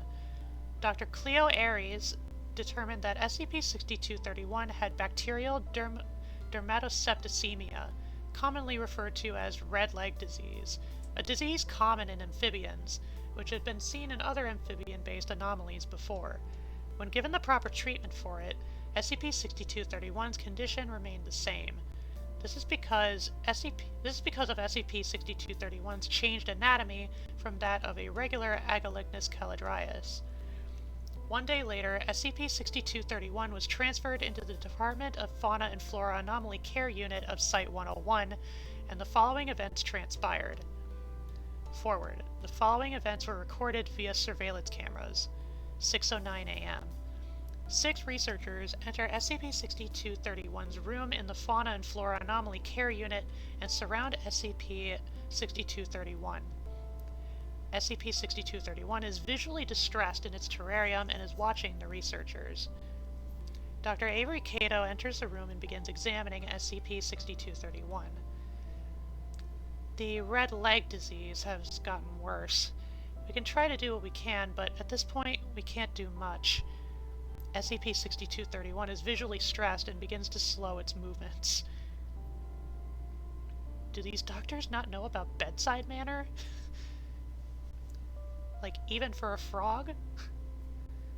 I mean, the frog is very clearly sapient, or at least able to communicate. Like, it's aware. Like, fucking bedside manner, people! Have we tried giving it some other remedies for it? No, we've only tried 3, and I'm afraid more will hurt it.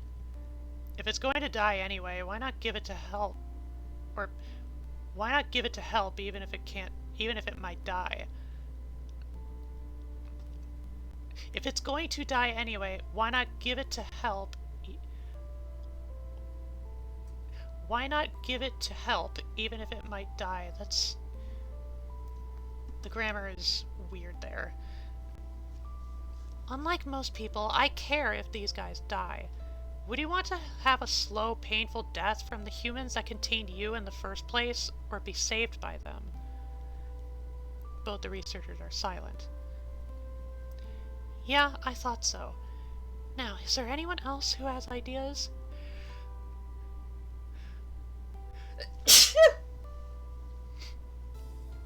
Ah. What if we gave it some tetracycline? Tetracycline. That's what normally treats frogs with red leg disease, correct?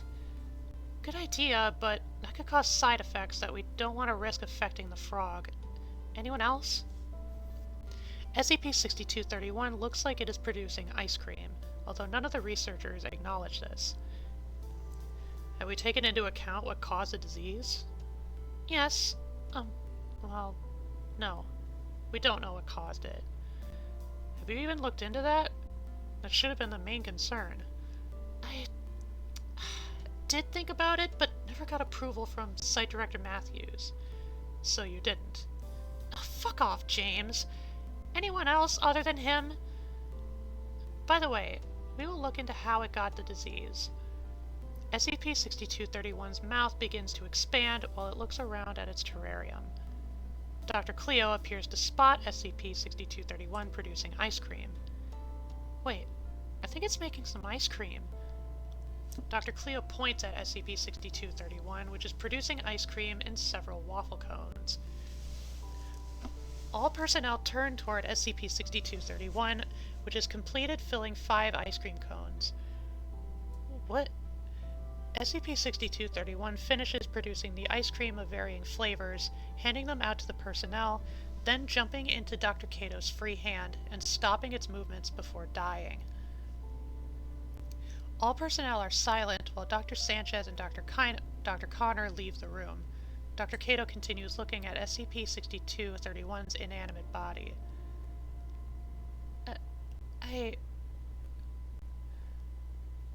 My first task as head of the rest of the researchers leave as Dr. Cato puts SCP-6231's body back into its terrarium. Closing statement. All cones of ice cream that were given to personnel had a small note embedded into them, labeled simply with "Thank you" on one side and "Goodbye" on the other. Oh. Addendum 6231.10. After the events of Addendum 6231.9, the Foundation was contacted by GOI 3776, Creature and Wildlife Protection Agency, via email.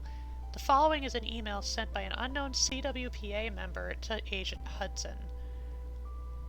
Hello, Ronald. Please share the following email with your superiors immediately. Hello, I am contacting you on behalf of the organization known as the Creature and Wildlife Protection Agency.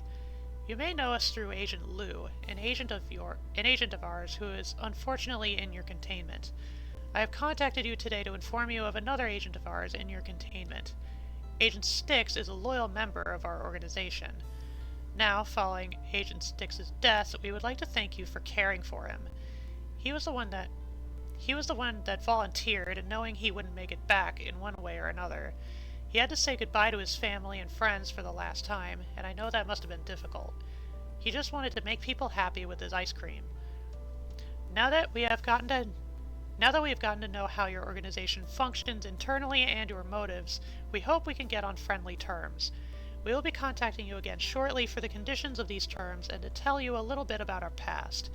Again, we and Styx's family would like to express our complete gratitude to you for caring for him. We hope our organizations can work together sometime in the near future. May Styx rest in peace, knowing that what he did wasn't for nothing. Sincerely, Secretary Nuts.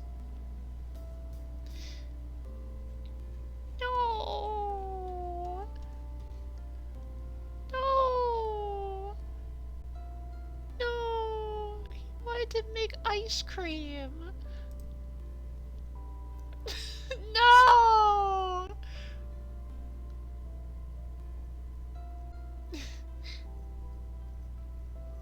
Highway larva! Sorry, I needed to read this whole thing. The whole thing first before getting to chat. Forg. Bro's got the sweetest treats. No yummy chocolate! No fucking yummy chocolate! Literally, this is twisted. I'm in fucking shambles. Can't take this. This is sick. This is twisted. Not ice cream, Frog. I'm in pain. So am I. We can anguish together. Fuck. He didn't deserve this.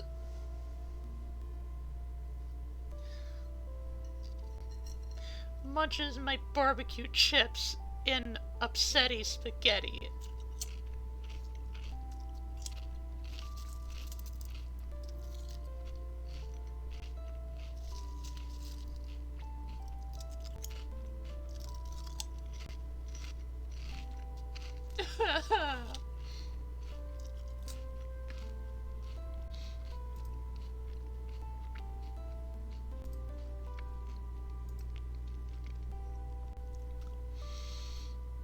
Okay. Well, that was devastating. Let's move on to 7,000. Or Series 8, rather.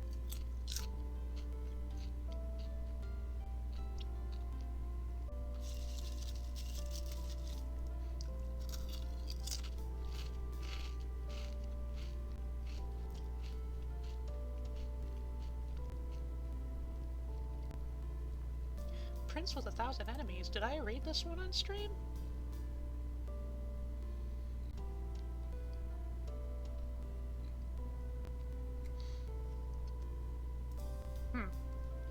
I don't remember.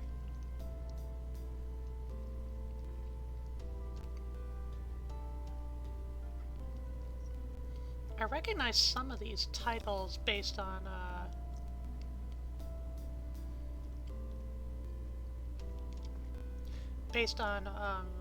some YouTube videos, mostly from either the Exploring series or maybe possibly the Volgun.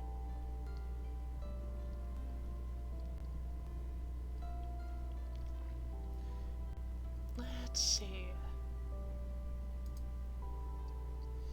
Me when I'm in a writing the most fucked up sad thing ever competition and my opponent is SCP writers! Yeah, they're on a whole other level.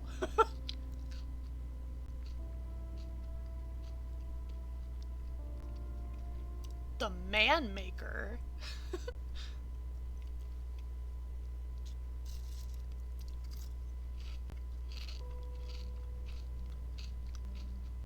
Existential abatement.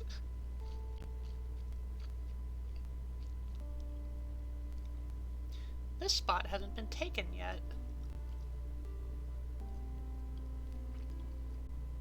Sweet milk of the desert? Is it gonna be about cactus milk? Cactus juice? It'll quench ya. Nothing's quenchier. It's the quenchiest.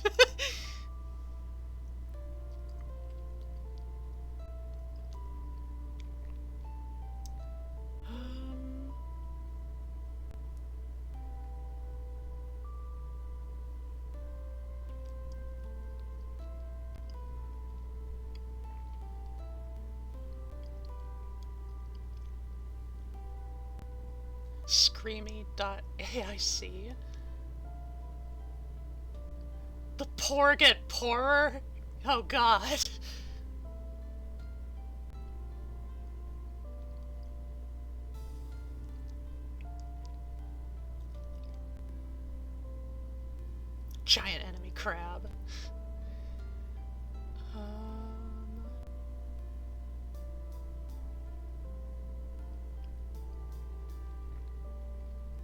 A bunch of morons.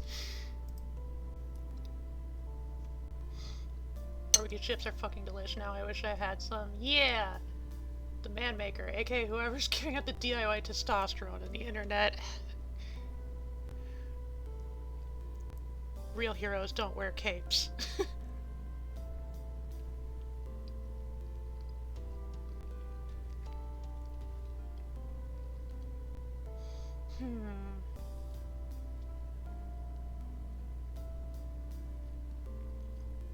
Oh look, another frog one. Chat SCP? Thanks, I hate it. Let's look at the telepathic frogs. Hopefully it's not all super fucked up.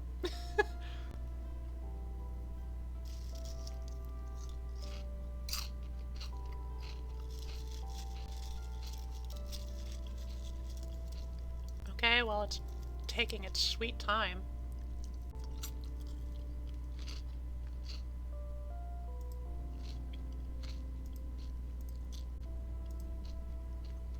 Here we go.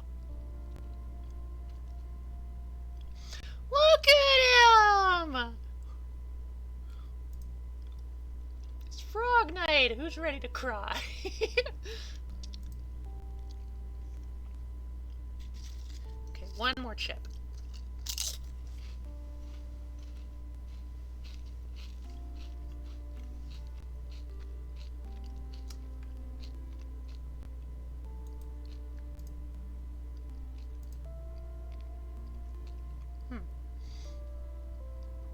Oh, there we go. For some reason, the loading is really sluggish. Okay. SCP-7595. Containment class, safe. A picture of SCP-7595-6. Special containment procedures. SCP-7595 are housed in Site-322's small animal sanctuary under the purview of researcher Julian Hoover. They are kept in a standard amphibious animal enclosure and are fed a standard diet comparable to baseline tree frogs. Personnel who, by accident or otherwise, consume SCP-7595 secretions should see their site's toxicology expert. Description: SCP-7595 is a collective designation for a group of 6 Australian tree frogs capable of telepathic communication. While sentient, SCP-7595 are not believed to be sapient, as they only communicate via the use of telepathic croaks, clicks, whistles, grunts, and trills. While humans can perceive SCP-7595's telepathy, there has been no sign of any intelligent conversation between SCP-7595 instances and humans, and vice versa. Excluding their telepathic abilities, SCP-7595 do not differ behaviorally or biologically from non-anomalous tree frogs. Addendum 7595.1 Discovery. On April 14, 2020, Dr. Cole Theravin, pictured, approached Director Paul Legge regarding a discovery he had made while transferring to Site-322 from Site-43. Transcript. Theravin enters Legge's office. He does not knock. Legge is clearly startled. Jesus, Cole! When did you get here? Why are you here? Oh, I was at 43 for a little bit, but then Mr. McInnes said that Mr. Ashworth wanted me to work at 120. And then like 3 days after I got there, Mr. Ashworth said you were asking for me, so I left last night. Theravin sits, carefully placing his black duffel bag down beside him. Great. Want to see what I found? Yes, Cole. Theravin unzips his bag and pulls out a cardboard shoebox. The box's lid had been penetrated with a sharp object multiple times. Theravin lifts the lid, revealing 6 tree frogs, SCP-7595. Frogs? Telepathic frogs. Theravin moves the frogs out of the box and onto the table. SCP-7595-2 jumps on SCP-7595-4's back. Why can't I hear them? Should they be talking to me right now? Wait. Theravin stared intently at the frogs and points at each in quick succession. What's up? Oh, nothing, Mr. Leg. Why are you counting them? No, I'm not.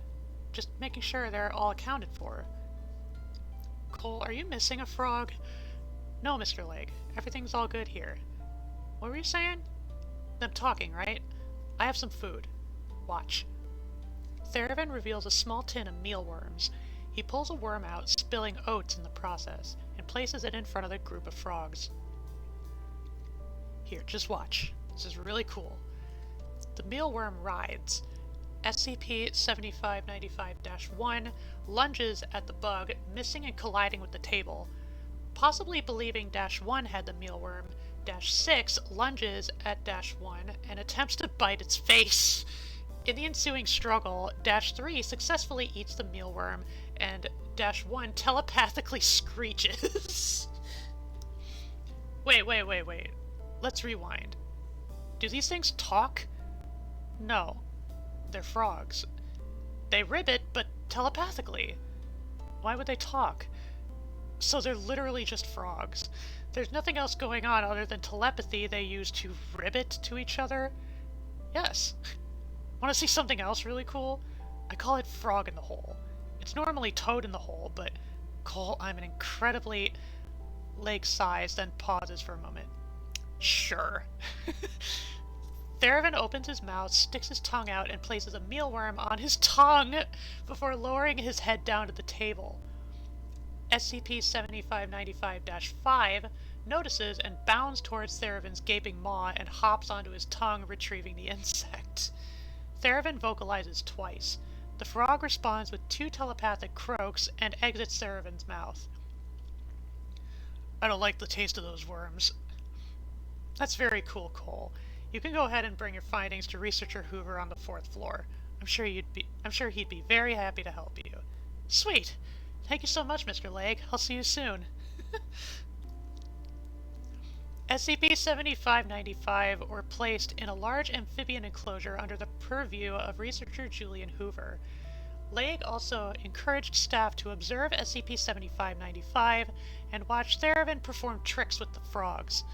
The following day, Director Leg attempted to transfer Dr. Theravin to Area 179, but due to a recently reported mental health stressor, see Addendum 7595.2, O4 Command voted 15-1 against transferring Theravin to another site.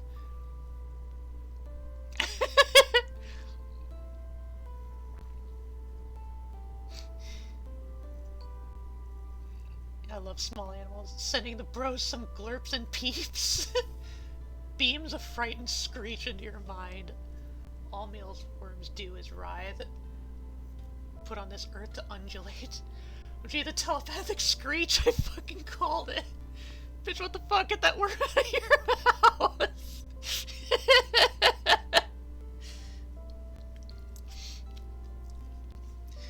Addendum 7595.2, Dr. Cole Theravin. On April 16, 2020, Theravin once again approached Director Leg regarding an ongoing issue relating to his mental health. Below is the transcript of this interaction. Theravin enters Leg's office without knocking. Leg is speaking to Dr. Anthony Coy regarding an unrelated incident. They are both clearly startled. Look, Paul, I'm putting my foot down here. Christ on a cracker! Cole, what did we say about knocking? Sorry, Mr. Leg and Mr. Coy. I just need to talk to someone really fast. Good luck. Coy quickly exits the room. Wow. It's alright, Cole. Just remember for next time. What's the problem? I don't really know. I just feel like those frogs, they're in my head. I keep hearing them. Like, when I was brushing my teeth last night, I was trying to sing the happy birthday song to keep track of how long I was going for, but I just kept being interrupted by the riveting. It's getting really, and I don't like to use this word too much, annoying. Where's your housing assignment? I'm in one of the sub-basements. Pretty nice if I do say so myself. I have my own office. But it's just like, we both know that these guys don't talk too much, and I'm not sure what the range of their abilities is, but it seems small and like, I don't know, what if they imprinted on me or something? Like, they see me as their mother. Pretty sure that's only a thing with ducks. Can you hear the frogs right now? No, thankfully. But what if it starts up again? What do I do then? What we're going to do is first, take a deep breath. Can you tell me when this started? Last night. I took the frogs to Mr. Hoover and helped him set up the enclosure to make sure they were comfortable, and then I took all my stuff and moved into my room, which is like 6 floors from here. I've been hearing them almost everywhere I go since then. Alright. Something like this, I'm going to refer you to Dr. Clark. She's going to talk to you and help get this sorted. Alright, thank you, Mr. Lake. I appreciate it a lot. Following this meeting, Theravin met with Dr. Christine Clark. Clark diagnosed these phantom ribbits as a psychosomatic reaction to stress from the recent traveling he has been a part of. Theravin was prescribed a low dosage of anti-anxiety medication and was ordered to catalog every instance of hearing an SCP-7595 instance while not in their presence. Addendum 7595.3, Abridged List of Reported Incidents. On April 17th, Theravin is seen attempting to secretly pour out his 10 a.m. snack of white cheddar popcorn onto a cafeteria table and utilize only his tongue to place kernels in his mouth. Oh. April 18th. Multiple reports from site staff of hearing Theravin making random guttural noises, believed to be attempts at mimicking frog calls. When questioned, Theravin pled ignorance or quoted the 2012 hit song Radioactive by Imagine Dragons, specifically the lyrics, "I'm waking up and I feel it in my bones," or the combination of both. Waking up. Also on April 18th, Theravin entered Dr. Anthony Coy's office unannounced. The following discussion occurred. "Oh, for Christ's sake!" The frogs said you were hungry. The hell are you talking about? The frogs are our communion. I'm a herald. Theravin pulls a glass capsule of mealworms from his pocket and slings it at a wall, barely missing Coy's head. The capsule shatters, sending mealworms and oat flakes in all directions. What the fuck, Cole? I feel it in my bones. Be thankful. Clean this shit up, now! Are you happy with this present? No! I don't want mealworms all over my room! The frogs were right. You are a wicked soul. What the fuck are you talking about, Cole? Go find frogs. Come back after you've found frogs. April 19th. Multiple times throughout the workday, Theravin is discovered to be missing from his post, only to be discovered in a recreational center, wearing minimal clothing, squatting, and leaping around the perimeter of the room. The final time this occurred, Theravin doused himself in green paint before conducting this activity. April 20th. Blaze it! See Addendum 7595.4. Incident Log. On April 20th, 2020, Theravin suffered an apparent mental breakdown and barricaded himself in the 4th floor small animal sanctuary, taking further steps to lock himself in the enclosure holding SCP-7595. As personnel attempted to calm Theravin, security teams swept his housing assignment and office, ultimately locating a journal. The most recent entry reads as follows. Sometimes it gets quiet, but the croaking always comes back. First I thought there was a frog I misplaced, but there wasn't. I looked everywhere. Much like Darth Vader, my confusion turned to anger, and anger turned to hate, and now I am suffering. The universe is cold and hateful.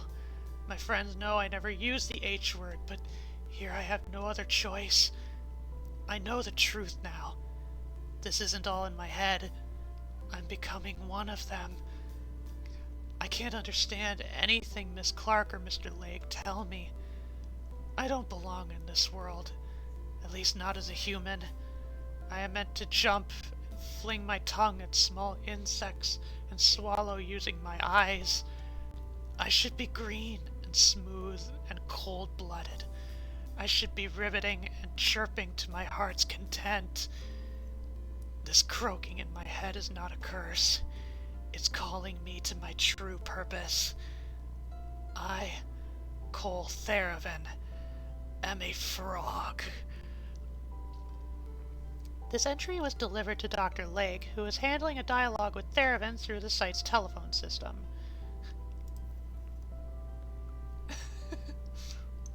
I love SCPs like this that are just mildly weird. Like, yeah, there's an anomaly, but not a scary world-ending one. You got barbecue chips? Awesome! Nice. Barbecue solidarity. Okay, transcript. Cole, can you tell me why you think you're a frog? I don't think! I know! Okay, buddy.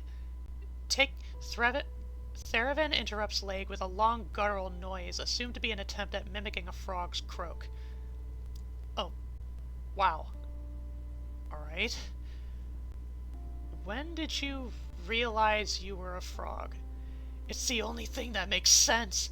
I should be in this cage eating many mealworms and flies. Cole, that's an unsustainable diet. No, it's not! Cole, buddy, can you come out of the cage? No! Why do you want to stay in there? I am a frog! Cole, you need to listen. I'm gonna eat a mealworm. Don't eat a mealworm. There are sounds of crunching and chewing, followed quickly by retching. There is silence on the line, which is suddenly interrupted by Theravin vomiting. Eventually, all conversations between Theravin and site staff became untenable, as it appeared Theravin's attention was drawn elsewhere. The security cameras monitoring the room displayed Theravin staring intently at SCP-7595. The following interaction was recorded. Note: staff outside of the sanctuary were able to partially hear SCP-7595's telepathic vocalizations. As expected, SCP-7595 were unable to communicate via speech, and only made noises consistent with frogs. No, no, no! I should be in here! I'm one of you! 3 croaks in slow succession. I have nothing but you guys! A loud whistle. I'm not going to croak. That's a bad joke. 2 long, deep croaks. I could learn to like them. Mr. Lake doesn't know what he's talking about. 2 clicks and 3 grunts. I don't belong out there. Loud grunt. A lot, I guess. A lot of people wanted to see the trick with you guys. That's my point. We're supposed to be... Slow whistle and 2 croaks. No one likes me out there. They send me around because I'm a burden. I'm the head of anomalous communications and relations. I can't communicate with you or the people around me. 7 low, guttural grunts in quick succession. I can see them. It's like 20 people. And you guys are right here. Short grunt. Maybe you're right. They really did like the tricks we did. 4 slow chirps. You're still gonna be my friends, right? All SCP-7595 instances make random noises. Following this interaction, Theravin exited the room and was immediately placed in Site-322's medical bay. A variety of tests were performed to determine what influence, anomalous or not, caused this sudden outburst. Found in Theravin's blood work were high concentrations of bufotenin, a hallucinogenic toxin secreted from the skin of some amphibians. In follow-up interviews, Theravin admitted to performing the frog in the hole trick upwards of 200 times over the last week. Okay. Okay, everything makes sense now. I get it. Like, I understand we froggies are very nice, but really, I must advise, don't lick the toad. Don't lick the toad. Don't lick the toad.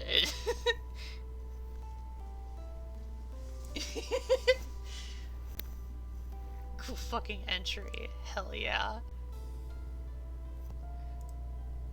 Alright, that was Series 8. On to 9. Time pervert.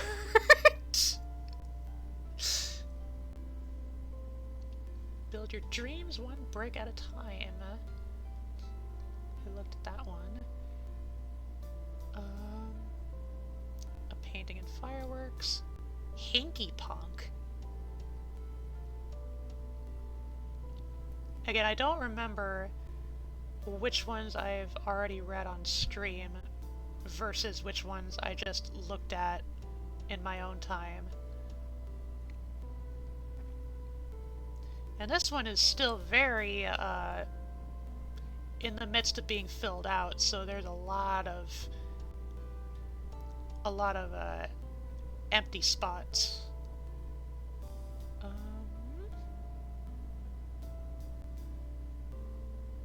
Shoe Girl Pills! I remember reading that one.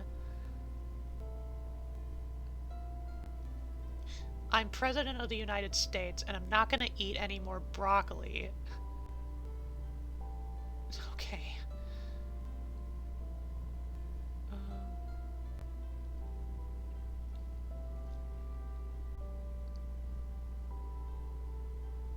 That one time the Foundation attempted to use simulacrum technology to contain a Keter-class entity in another world.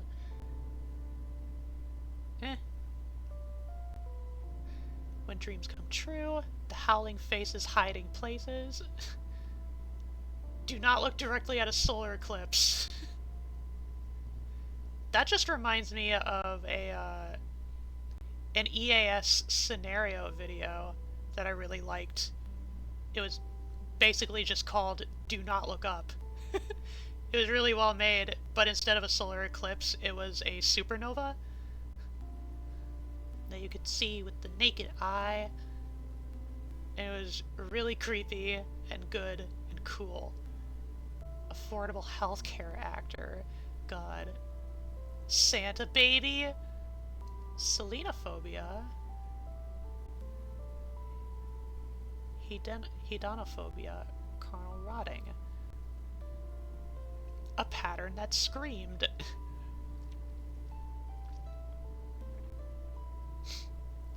Oh god. Do I dare? Scopophobia? Employee of the month. Oh god.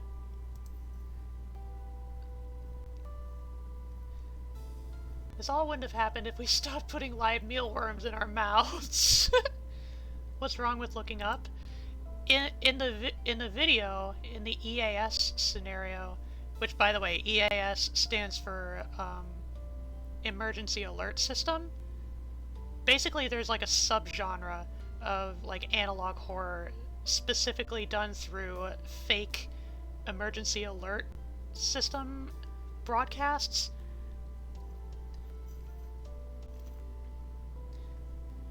It's like sometimes I watch those because they're neat, even if the alert sounds can be a bit much. The department. Anyway, the one stands for EA Sports.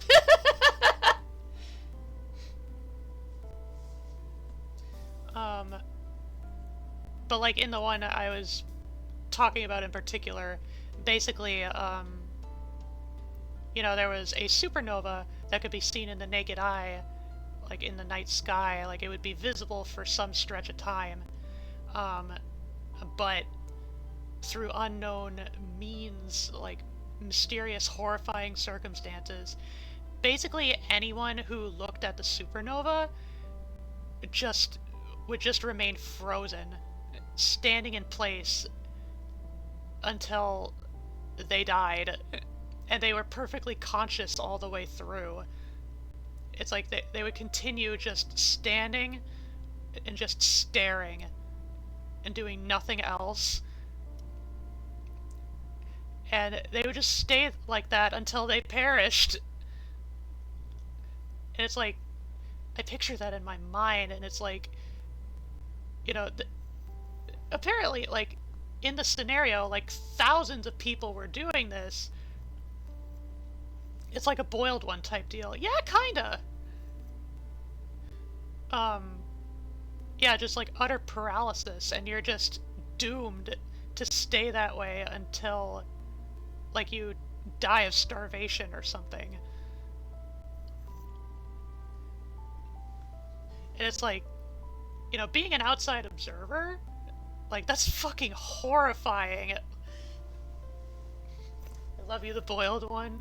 The boiled one is pretty dang neat. I wish it was true, because then we could have doomed that one guy who looked at the solar eclipse.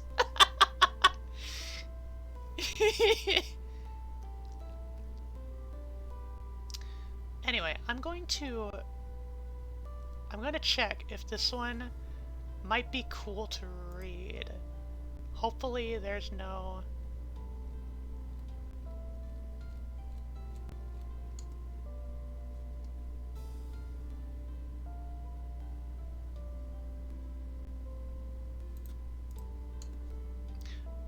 Okay, well... It doesn't have what I was worried it might have, so that's good. But also, it's really long. But apparently it has quite a good rating. 257 upvotes.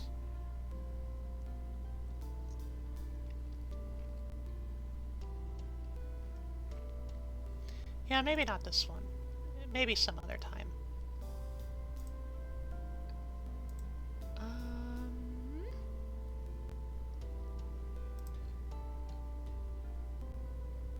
6,700 paper birds. Let's take a look at that one. If only just because you, RNG, just happened to mention origami burbs.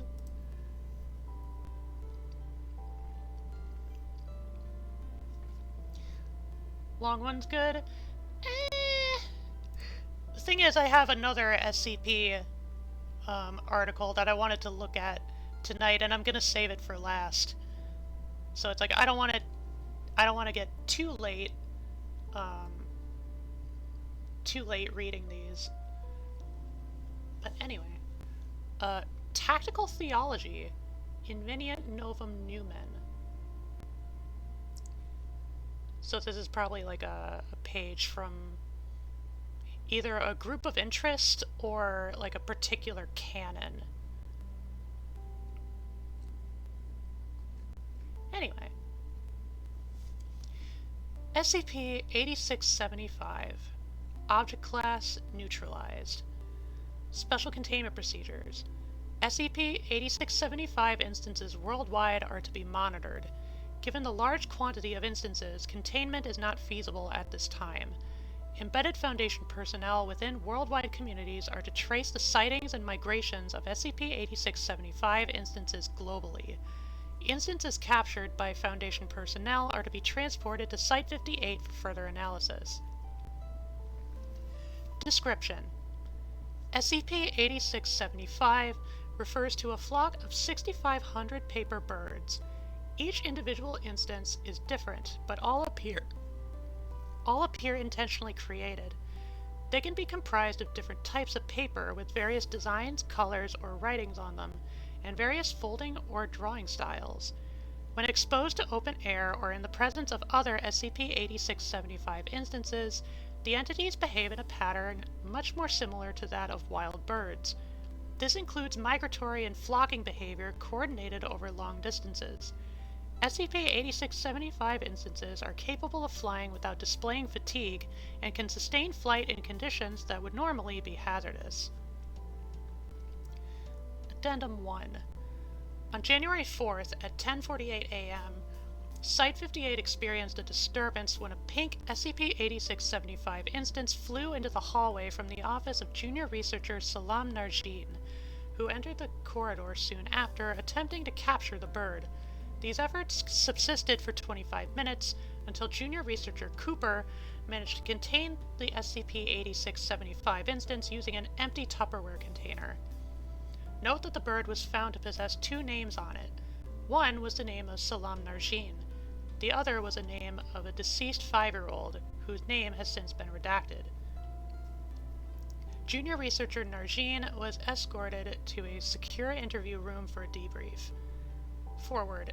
Junior researcher Narjeen is seated at the interview table, her gaze distant and unfocused. She remains unresponsive until junior researcher Cooper enters the room and takes a seat across from her. Salam, are you okay? I think so. The bird is safe, by the way, but I have some questions, if you're ready. Narjeen nods. Can you tell me who Redacted is? Why was his name on the bird? And why was yours? A few weeks ago, I stumbled across this website. I should have been working, but sometimes I can't think about anything else. You know what I mean. I've told you before. Because of the...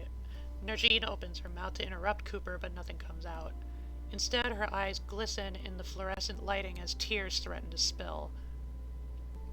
Salam? Look, I need you to focus. Please. This is important. You know, when you talk with relatives and friends from back home, they ask you what you're doing, and they say you're incredibly smart, that you're going to do something incredible.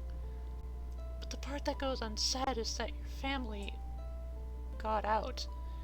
You're one of the few hopes your home country has for peace, so you'd better do something incredible, or otherwise...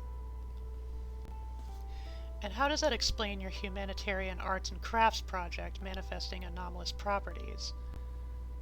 Salam, you need to help me understand this. I've done a lot, but all I can do for my homeland is sit here and make dumb paper birds. I've never even been there. I don't know these people, or this child, and yet I feel like I failed them. Failed them? Do you even hear yourself? You didn't fail anyone. But running yourself into the ground like this, that's not helping anyone either. You cannot begin to fathom the loss and pain that has been felt there for the last 15 months, although in all fairness, neither can I. Long pause. I thought maybe if I could make a bird, it can fly away and tell my people how sorry I am for not dying alongside them. Isn't that fucked up? It's not fucked up. It's human. It's messy. It's painful. And it's what we do when we don't have answers. But Salam, you're here for a reason. Don't forget that. Cooper walks around the table and places a hand on Narjeen's shoulder as she begins to cry. Take a minute. We'll finish this later. Closing statement. The SCP-8671-1 or 8675-1 instance created by junior researcher Narjeen remains in containment. Global SCP-8675 instances will continue to be monitored for changes. At this time, further questioning of Narjeen did not reveal any additional useful information regarding or surrounding the phenomenon.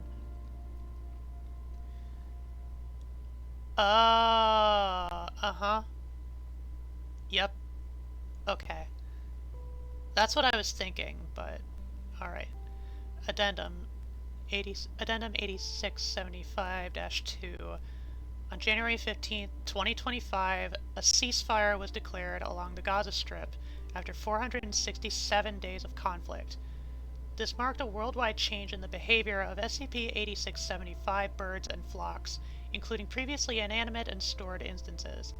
These behaviors were identical to migratory behaviors of real-world birds, coordinated over long distances. Migratory routes were determined to congregate at the Gaza Strip. Following the heavily deliberated release authorization of SCP-8675-1 due to this phenomenon, a field observation was conducted to track its behavior after being freed from containment.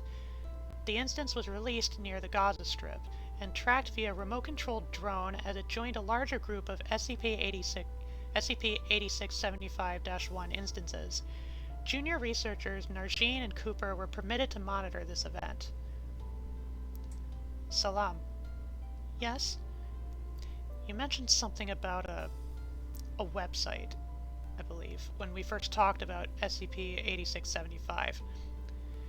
If you're okay with telling me, I wanted to ask if there was any other thing you felt we should know before we go any further. Narjeen nods slowly.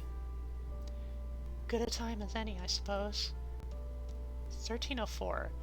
SCP-8675-1, having been released from containment, joins a group of approximately several dozen other SCP-8675 instances in coordinated flight above a refugee camp located in the northern Gaza Strip.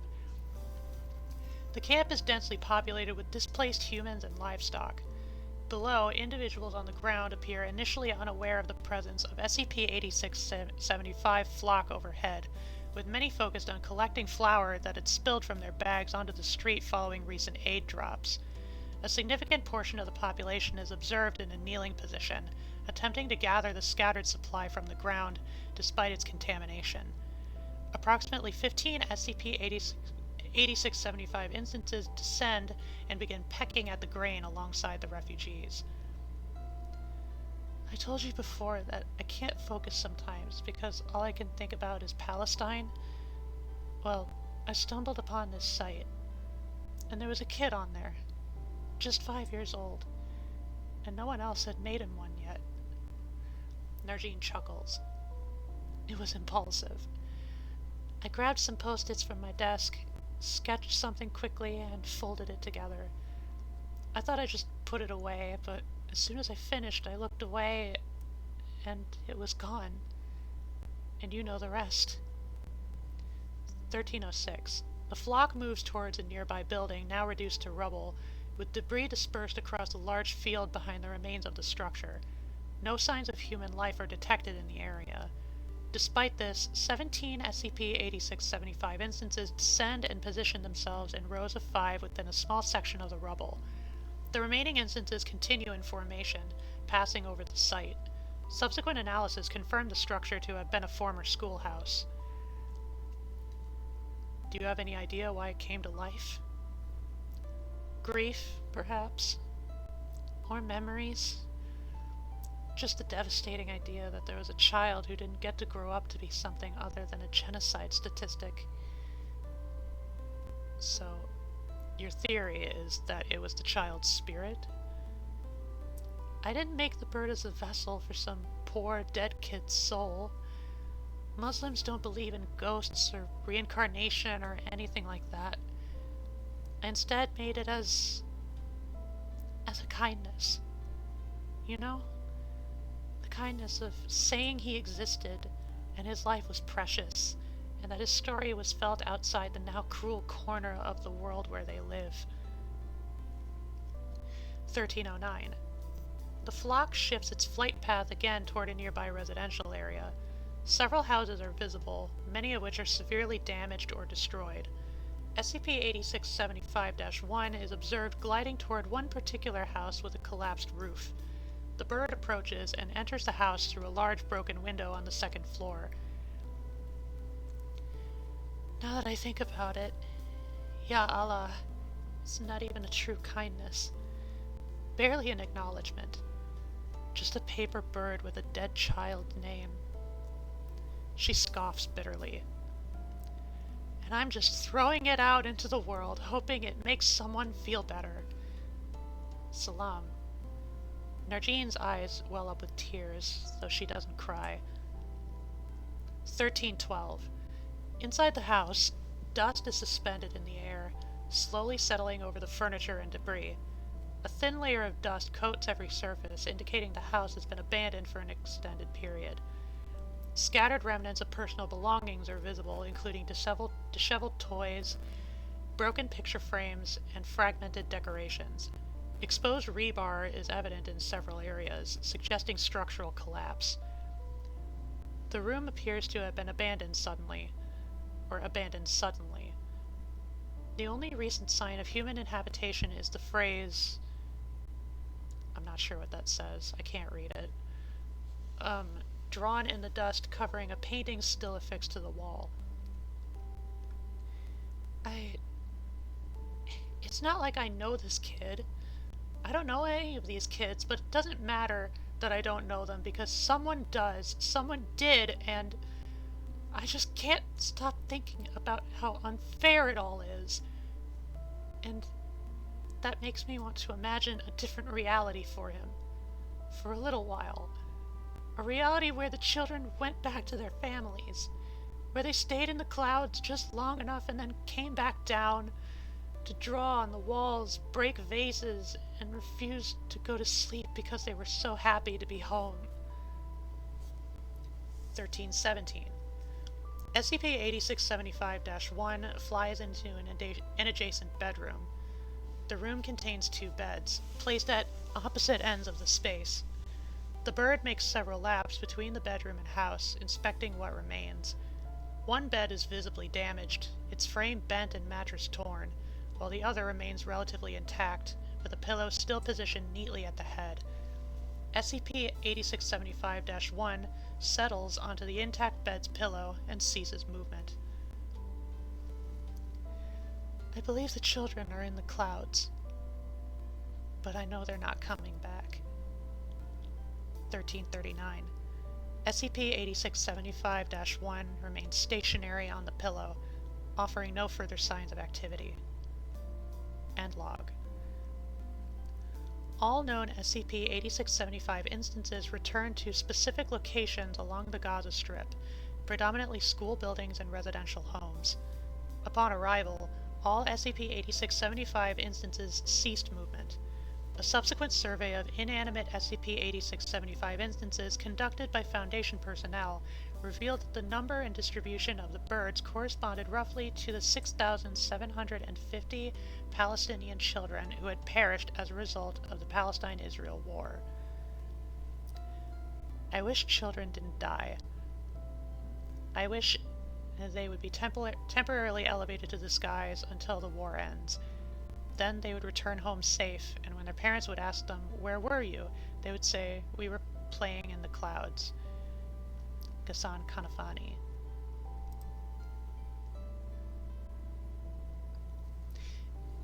Yeah. Yeah, this one got really real. Which is, you know, why I tried to read the whole thing with the respect that it deserves.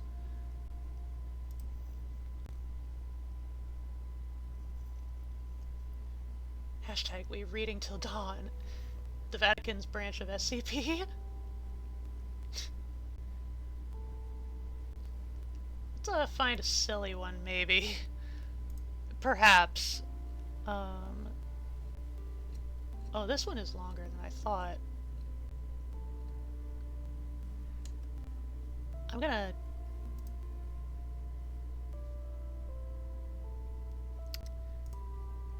I think I might read this one in my own time. So I'll just have to carry it to my other window, because I have 2 Firefox windows. I'm straight up crying right now. Aw, I'm sorry. Okay, hang on a minute.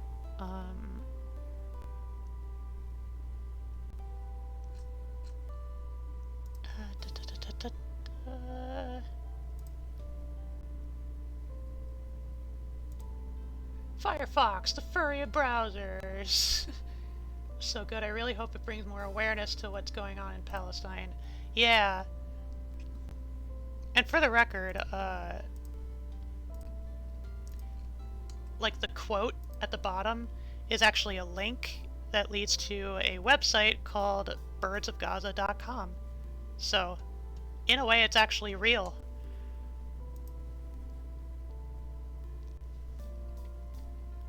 But anywho, this was our Series 9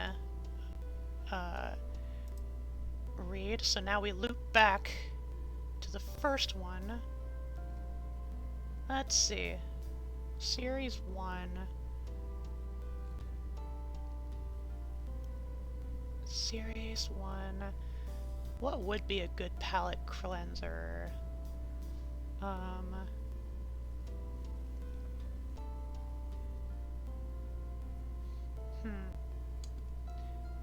Might be a bit tricky to find with some of these earlier entries.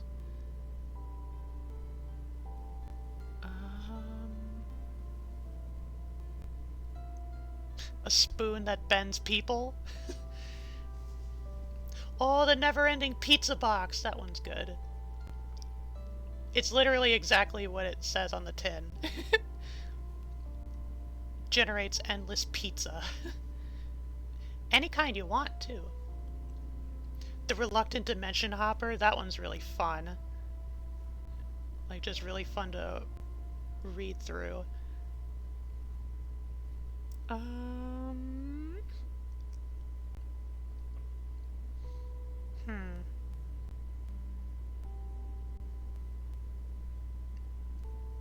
of stories, a model system, inaccurate history book.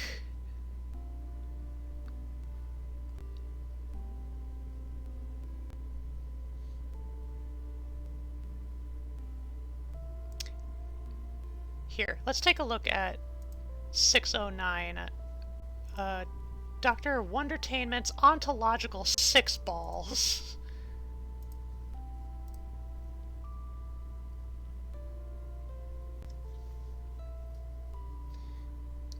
I recognize the quote too. I remembered seeing it on Tumblr a while back. Oh, cool. I miss the SCP animated channels. They always showed me the sweet ones. I think there's at least one that's still going, just because, like, there's a whole team behind it.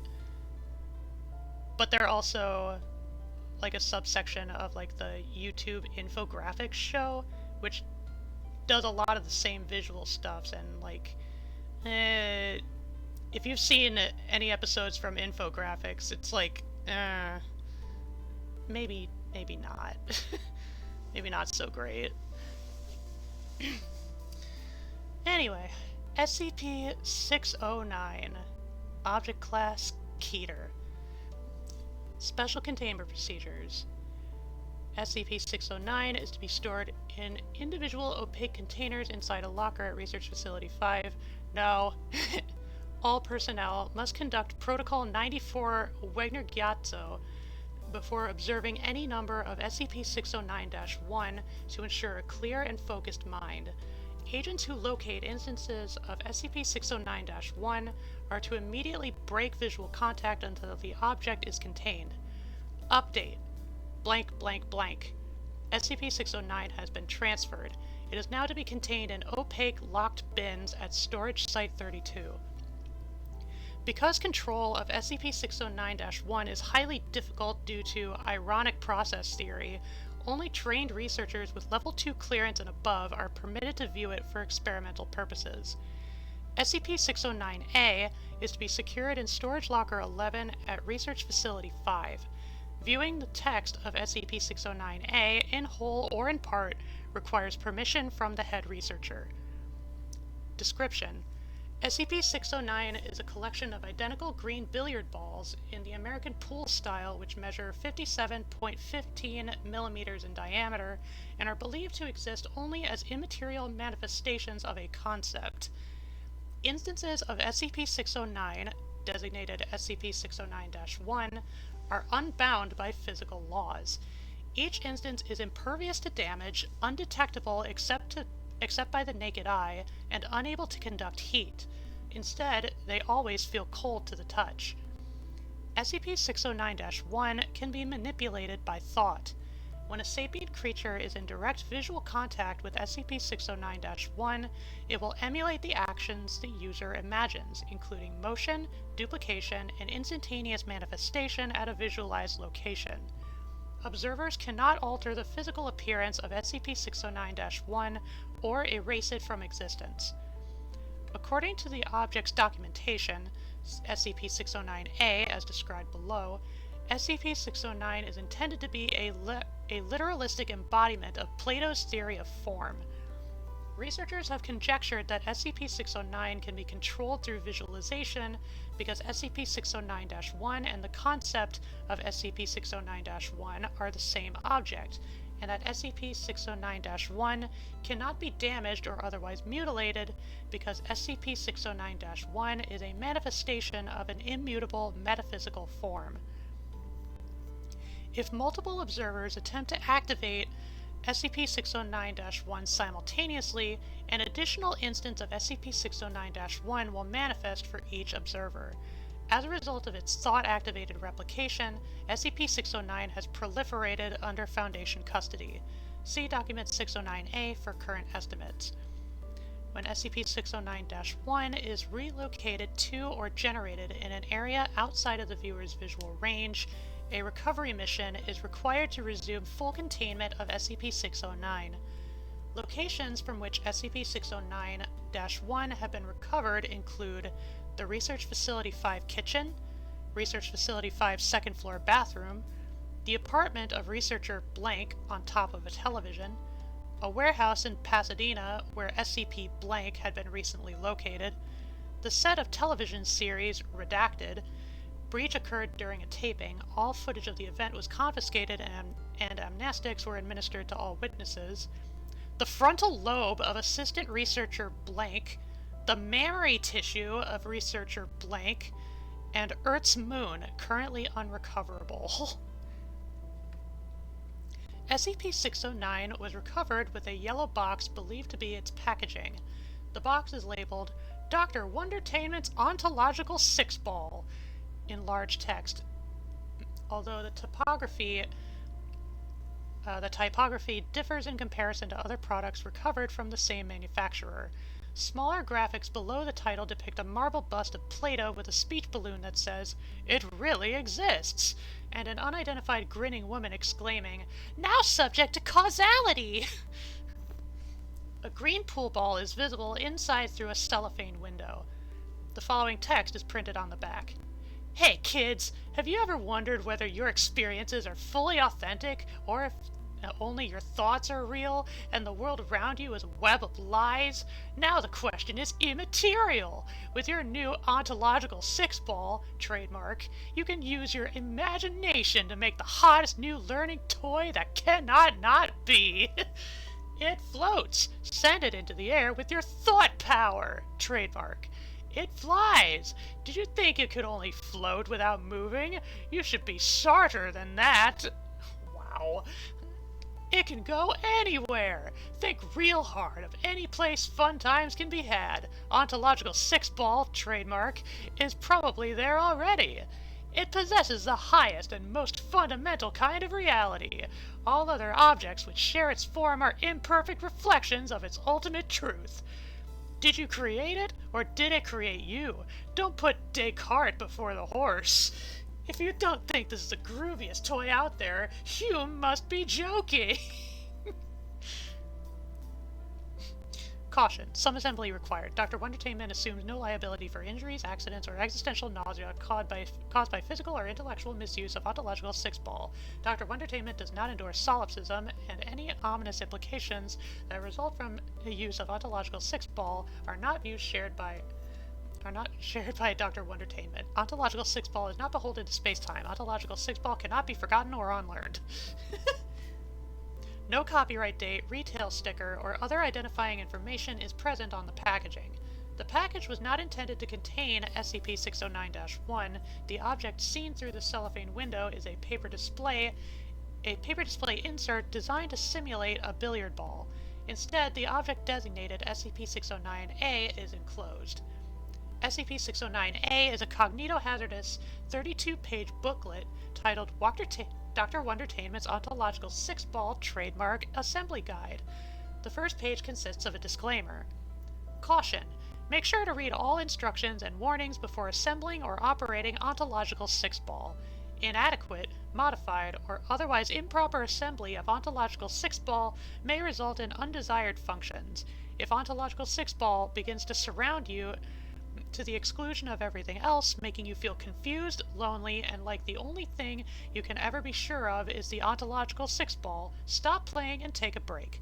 By possessing Ontological Six Ball or any included material, including knowledge of the existence of Ontological Six Ball, you agree to accept all liability for consequences, accidental or metaphysically inherent, of Ontological Six Ball, and also consent that Ontological Six Ball will always be a fundamental part of who you are. Have fun! The remaining pages contain comprehensive instructions on assembling SCP-609-1 through careful directed thought. Printed in 6-point type with no illustrations, the booklet describes in exhaustive detail the appearance, construction, physical properties and behavior, cultural significance and symbolism, and other aspects of a pool ball made in America circa the 1970s, as related by someone in a state of severe mental distress. Test subjects who read SCP-609-A in its entirety have demonstrated the ability to generate SCP-609-1 through concentration. Although amnestic therapy is ineffective in reversing this effect, it can erase knowledge of the ability from subjects' minds, generally eliminating its use unless the subject is somehow informed or reminded of the ability, through, for example, viewing a pool table, a spherical object, the color green, or the number 6.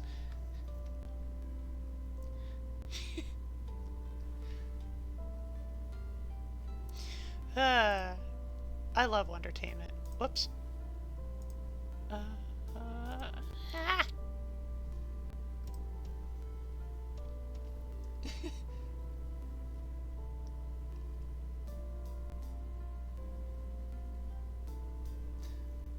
Lol 69. I too can be manipulated by thoughts. Wait, did someone say Plato's forms? Time to listen closely. This kicks ass, I want one. This feels like something you could get at Omega Mart. Kicks ass, but is also horrifying since it's the Plato form that is created. Then, depending on the thought you consider, it can create a horrifying form of its reality. Like imagine a cat, and all you see is a horrifying tentacle monster. It teaches you a lot about reality. Plato's forms are his idea of absolute objective reality, independent of person or ideology, which has horrifying implications if you could observe essentially a catalog of what's real and what its true essence is. Cute on the surface, terrifying existential lying underneath. That's SCP! Okay. Yeah, going back to Series 2... let's see here.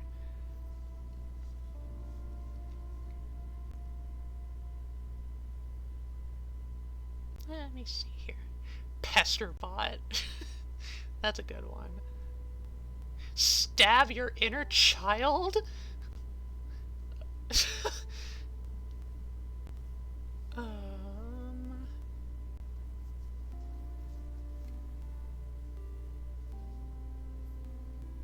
Sports ball.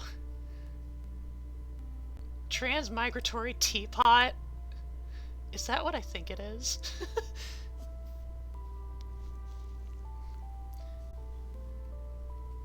Sound of silence. Grog the cave monster. Cold fusion paper towel dispenser.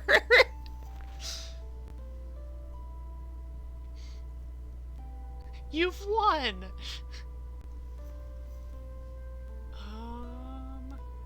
Oh, Mallow, version 1.0.0. That's a really well-known one. Multiverse Strip Club.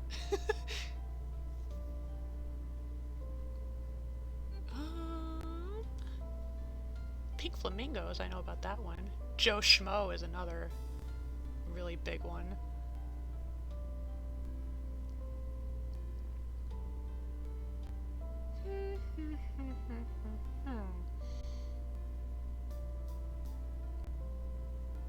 We have 2 Wondertainments right here. Let's see. Dr. Wondertainment's custom pets or the Shadow Paint playset? Let's look at custom pets.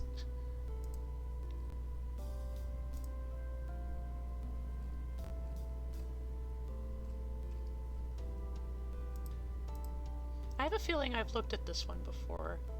Also an even 300 plus rating.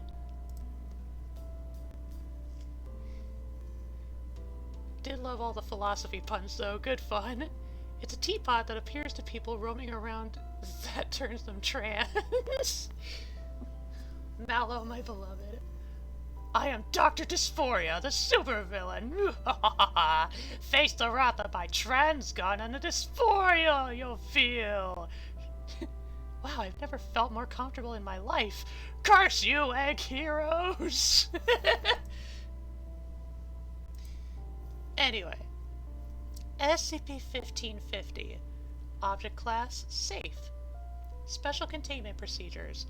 All adult SCP-1550 specimens are to be contained in a sealed 5 meter by 5 meter by 5 meter terrarium, simulating desert conditions under electronic surveillance and implanted with tracking devices. In event of an escape, the affected sector will be locked down until all specimens have been recaptured. SCP-1550 eggs are to be kept in their airtight packaging apart from in testing. The total population of SCP-1550 adults is not to exceed 20 at a time, with further specimens being terminated and their corpses incinerated. All testing must be approved by Level 3 staff or higher. All uncontained instances of SCP-1550 discovered must immediately be killed on site. Description: Item SCP-1550 is an apparently artificial species of unknown classification whose larvae have the ability to undergo metamorphoses into a form which is adapted for their environment. However, despite adaptations, all specimens possess a tattoo-like set of markings on their underbelly reading "Data Expunged," a Dr. Wondertainment trademark, and none will grow to over blank centimeters in length. Due to SCP-1550's powers of adaptation, it is unknown if the species has an original form, and if so, what it is.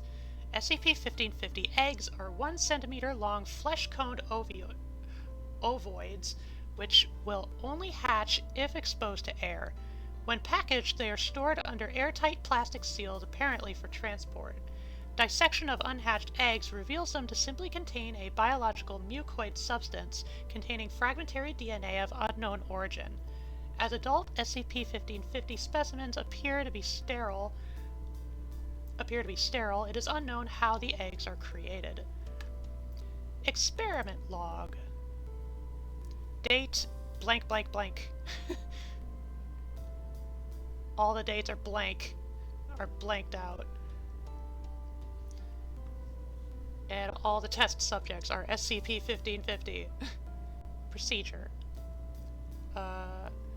1 SCP-1550 egg was placed in a tank of seawater and allowed to hatch.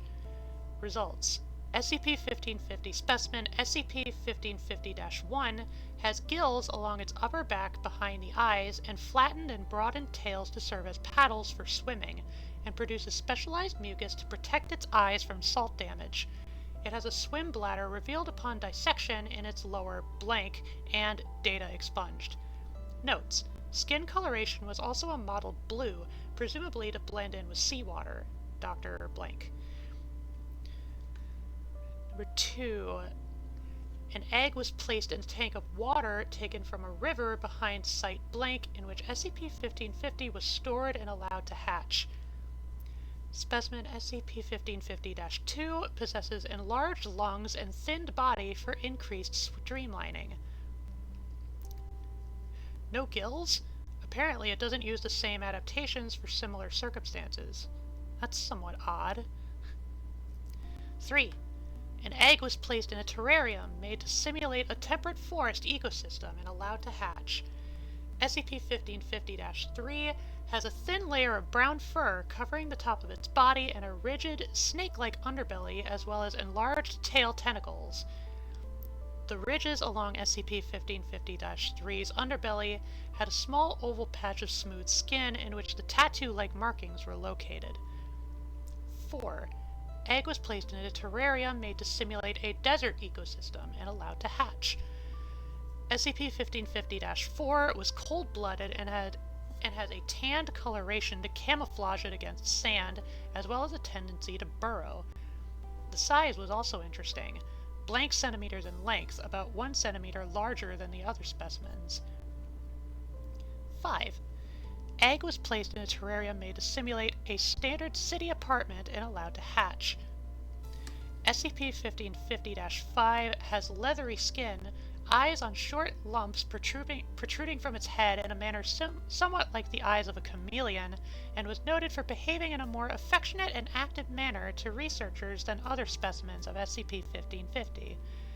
Study revealed that behind the jaw inside are located strands of whale-like baleen, allowing the specimen to filter dust and crumbs from the floor. Aww. How helpful.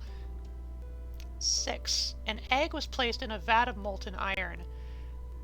SCP-1550-6 egg burst into flame and was destroyed. Well, what did you expect to happen? 7. Egg was placed in a vacuum chamber, which was then depressurized. SCP-1550-7 egg exploded, coating the inside of the vacuum chamber in data expunged. It now seems obvious that SCP-1550 eggs cannot survive conditions besides those in which at least some sort of complex animal can live, so we might as well stop trying to make them do so. 8. An egg was placed in a vacuum chamber filled with seawater, which was then pressurized to 1,086 bars, or 15,750 psi. SCP-1550-8 possessed a bioluminescent lure similar to that of an anglerfish, extending from its forehead, gills similar to SCP-1550-1, and dark gray-blue coloration. Legs were flattened and webbed into fish-like fins, and eyes were near twice the size of those of other SCP-1550 specimens. Teeth were sharpened and possessed ridges to cut meat, similar to those found in many species of shark. This leaves the question of just what kind of child Dr. Wondertainment is trying to sell these things to that would live in conditions where a creature like that could be kept as a pet. History. SCP-1550 was brought into containment after a series of 10 cardboard packages printed with stylized images of SCP-1550 specimens and the words Dr. Wondertainment's Custom Pets trademark, each containing 6 SCP-1550 eggs in separate airtight compartments, and a short instruction leaflet was found in the exotic pets section of the blank pet store. Upon interrogation of store workers, it was proven that none possessed knowledge of SCP-1550.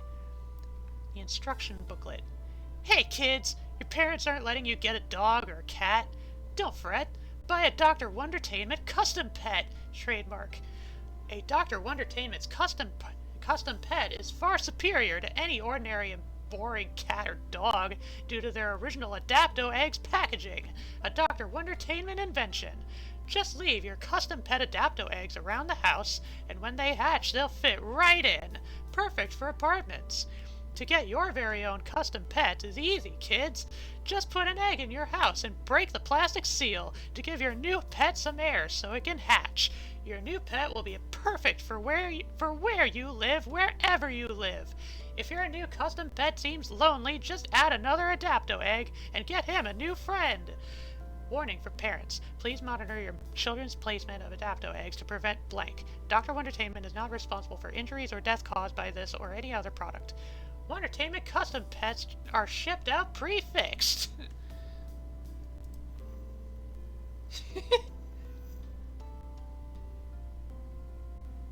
Oh, there's a stinky bot. I purge you. I purge you.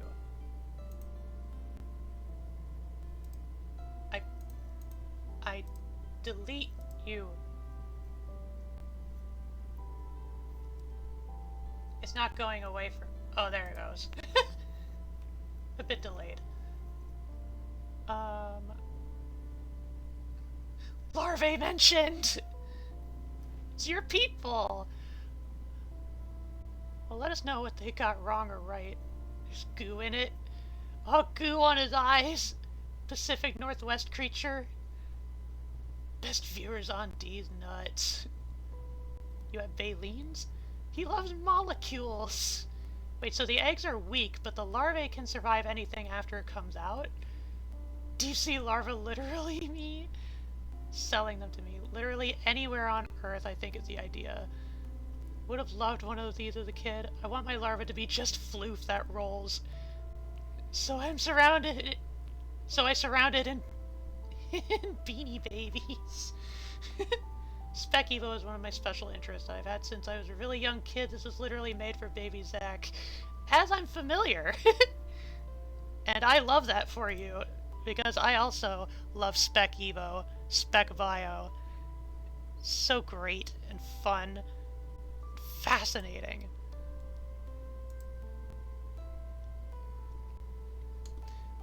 Okay. I think I have one more in me for tonight. Something not too long. The girl with the made-up disease. Gelatinous brain cube. An egg in a jar. Laugh is fun. That's one that's kind of creepy.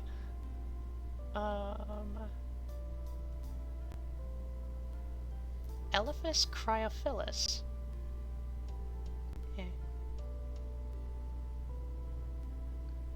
Got Shoggoth.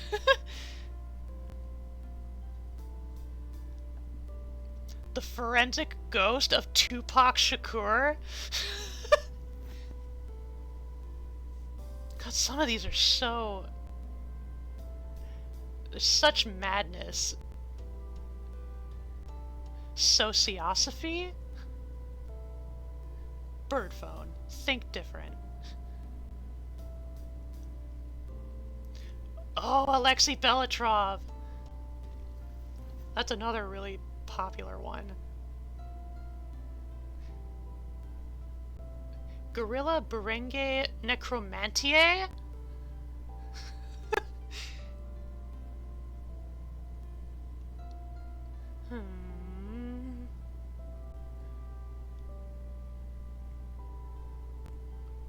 Dr. Spanko. I don't like... That gives me a feeling that I don't want to look deeper into.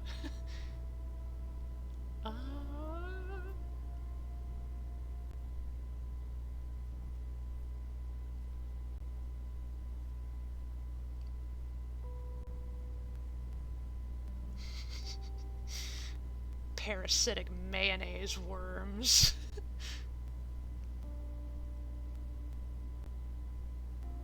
Oh, this one. This one, 2521. I can't read it because there's no words in it. But it's really fucking good. It's so creative.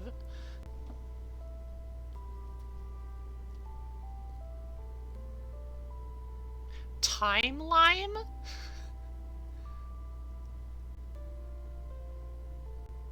Like a lemon, sexuality looks beautiful and alluring.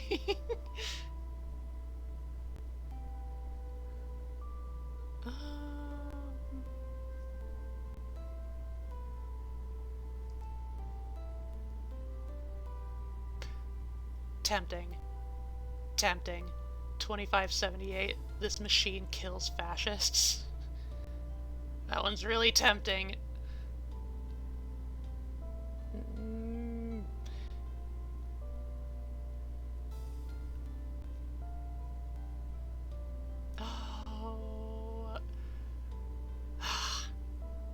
There's so many.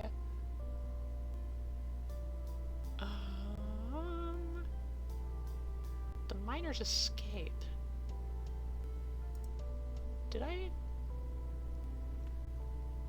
Oh yeah, I read this one on my own time.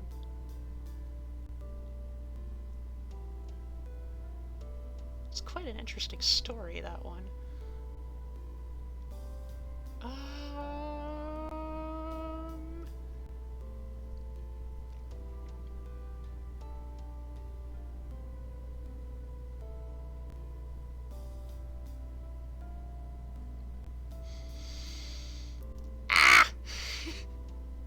Oh, the deer. The deer is another crazy popular one. No, not the cheese!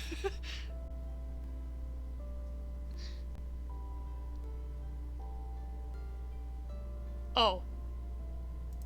Mothman. We gotta read about Mothman. Hang on, how long is it? Okay, not that long. It is manageable.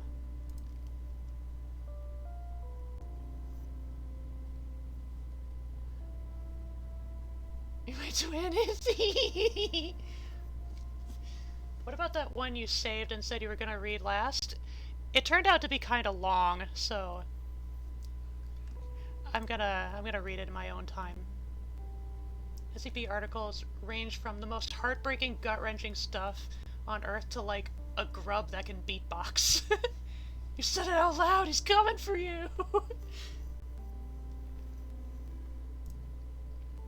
Okay. Mothman. SCP-2901. Object Class Euclid. Special Containment Procedures. Because of the extra-dimensional properties related to SCP-2901, there are currently no methods of physical containment. Case reports involving SCP-2901 will be remitted to MTF-55, codenamed Twilighters, for further investigation. Civilian sightings of SCP-2901 will be suppressed using amnestic field applications. Media leaks regarding SCP-2901 will be deleted or discredited by the Information Detraction, Censorship, and Rescission Division, or IDCARD. Field personnel should avoid SCP-2901 if at all possible. Those authorized to investigate SCP-2901 must carry mobile devices capable of short message services, or SMS, in case of sudden acoustic cancellation. If a hostile encounter is unavoidable, personnel should adhere to the following steps. Do not attempt to run. Fleeing may provoke SCP-2901 to give chase. Hold your ground. Be sure to make eye contact. Make a threat display. Use clothing to imitate an increase in body mass. Continue Step 3 until SCP-2901 becomes disinterested and submits. And avoid physical contact if at all possible. Wield or throw objects to maintain distance. Due to the fluctuation of SCP-2901's mass, any physical connection made between the entity and victim will result in intersecting membranous contact. This phenomenon usually results in the removal of the dermal layer along the contact area as SCP-2901 retracts. Literally rips your skin off. Link to photograph of wounds caused by SCP-2901, warning graphic. I'm not gonna click on that. Not on stream. Description. SCP-2901 are a species of nocturnal carnivorous scavengers of limited intelligence, averaging 1.7 meters in height. SCP-2901 usually appear as having an ellipsoid shape and possess two large eyes layered with photophoric tissue. SCP-2901 are covered in a layer of minute iridescent lamellar scales, similar to lepidopterans.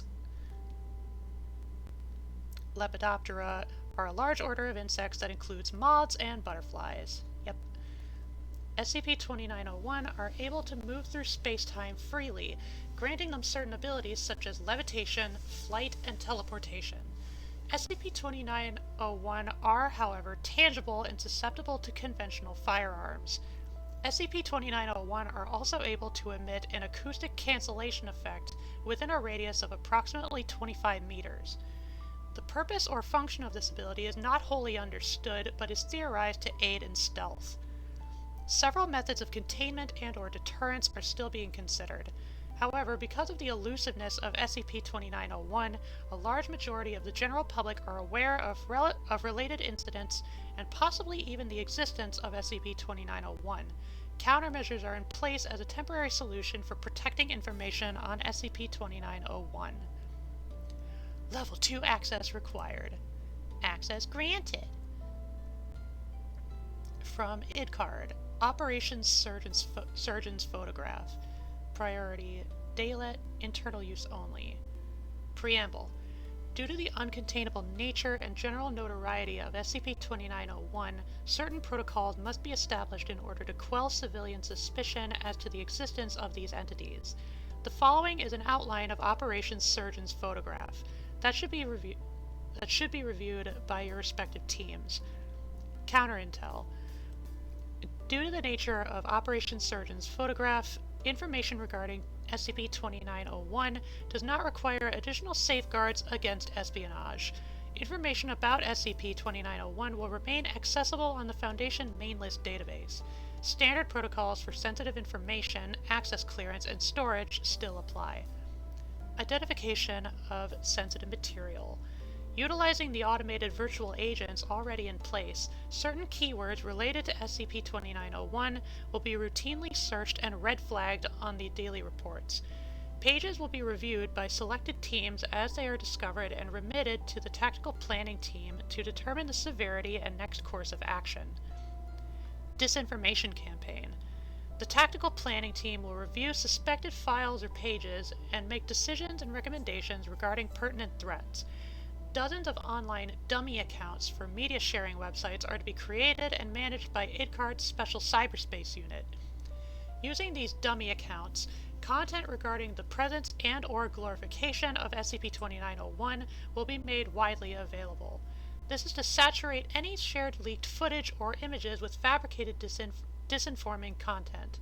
Content will be developed and published in a variety of mediums related to SCP-2901, including fictional stories, doctored photographic images, visual semi-realistic art, falsified eyewitness interviews, and merchandise. The Foundation front company, Studio City Productions, will be contracted to create several low-budget documentaries involving SCP-2901 while including other well-known cryptids from folklore. This will further aid in convincing the general public that the existence of SCP-2901 is highly questionable and, in all likelihood, impossible to validate. Required deletions. Any source material of SCP-2901 deemed too sensitive to be accessible to civilians will also be addressed by the Special Cyberspace Unit. Standard protocols for denial of service, or DOS operations, will be carried out to isolate the source. After the source is isolated, efforts will be made to erase the original content. Any information regarding the original poster of the material will then be handed over to MTF-55 Twilighters for further investigation. In all cases, services will be restored once the material has been erased. Any DOS operations in excess of 24 hours will need to be reported to the Department of External Affairs. Cessation of operations. Operations Surgeon's Photograph will continue until a viable method of containment or deterrent for SCP-2901 is in place. Virtual agents will continue to search for keywords related to SCP-2901. These will be included on the month-end reports to be reconciled at the end of the quarter.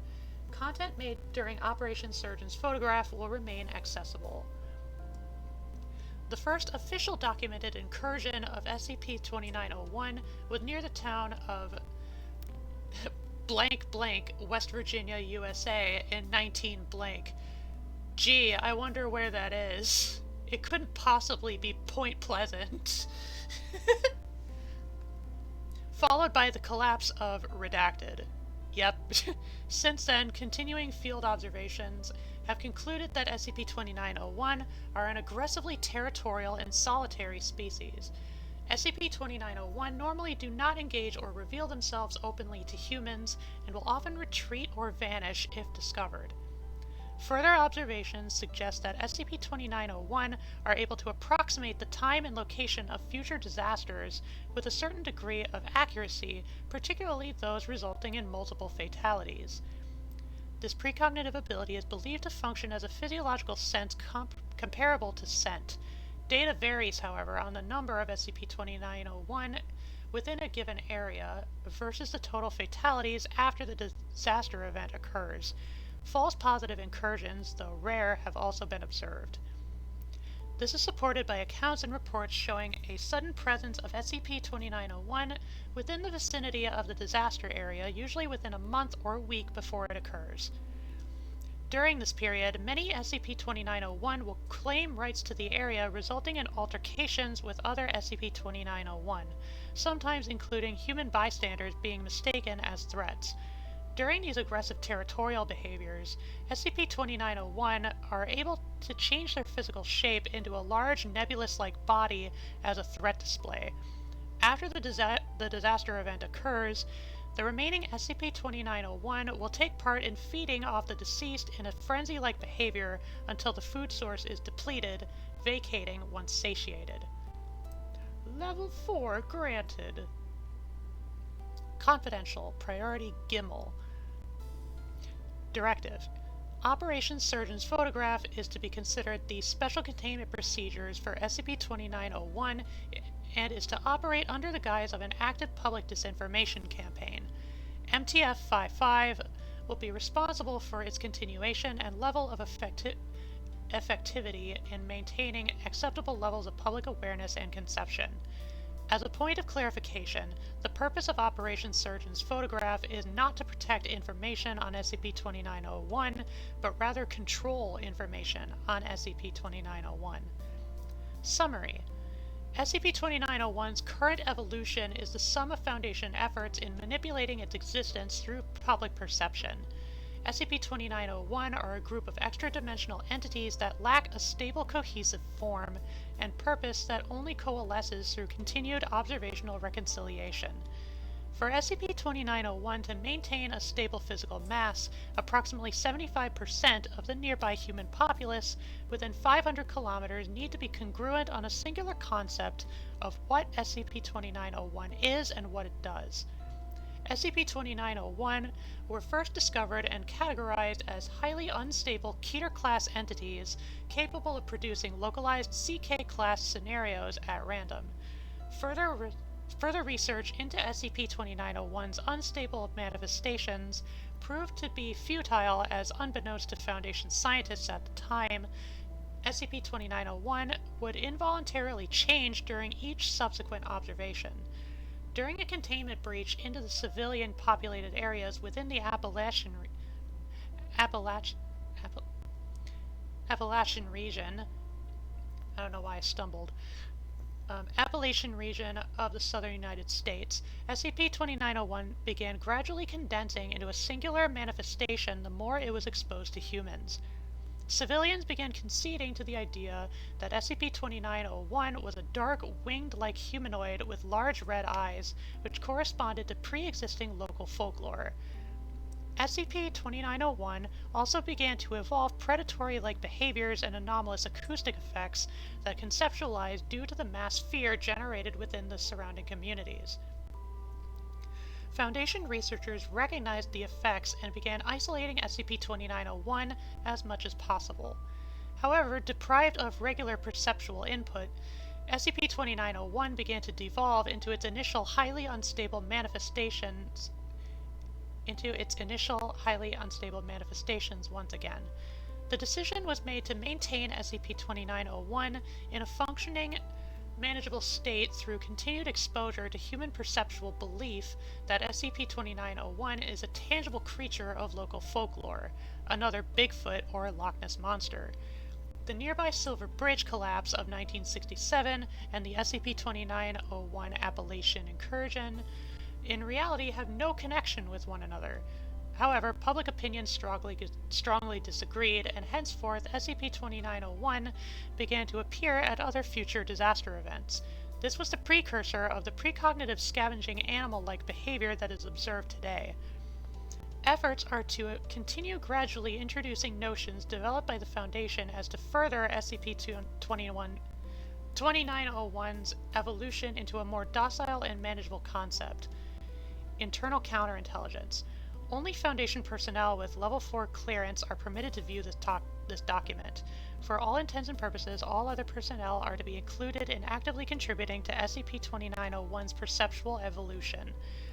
It is pertinent that this document be limited to no more than 50 persons, including the O5 Council.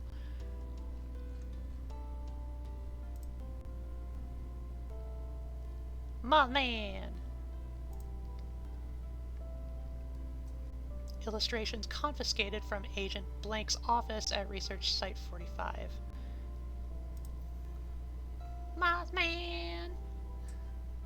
Low-key 2521 is kind of fine, though I let him envelop me in his gloop strands. I'm writing it out on purpose to summon him. Well, actually, if you wrote it out, he would just take the paper.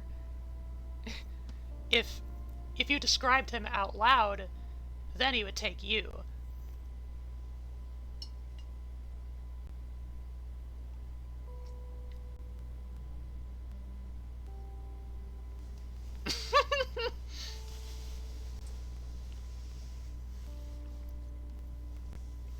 Buggy's taking my computer!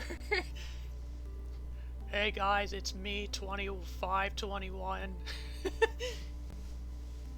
Yo dude! Sup? Me and Zach on a date, by the way. Why am I giving him a JFK voice?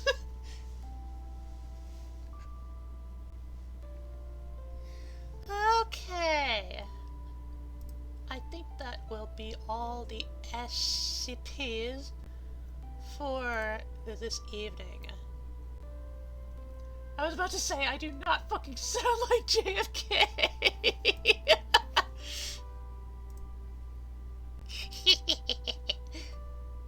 We have fun here.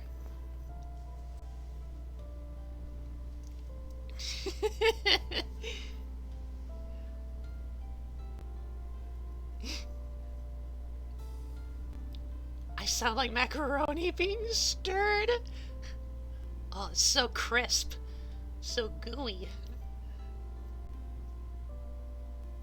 I was out on a date and watching Issy. Wow. I can't believe I am the show to your dinner date.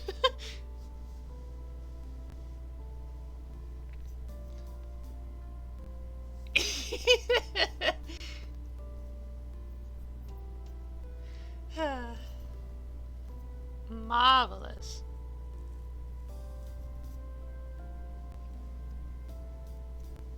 Well, that'll be tonight's stream. I will say Monday is when I plan to begin my playthrough of Jak 3. I'm kind of excited, honestly. It's definitely a game I enjoy. Faults and all. It's not bad, but it is a bit of a mess. Good night, gang. Zach says hi, and also my name is SCP-2521. I have Zach's computer. Be careful with that browser history.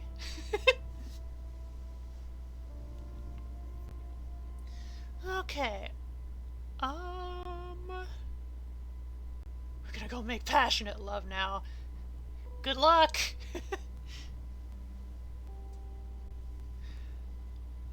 Yeah, so Monday is Jak 3. Thursday is gonna be another bestiary. I draw another creature. And then next Friday is kind of the wild card. I figure at some point this month I'm going to continue and finish off Sly 2. I would have much intention to do that.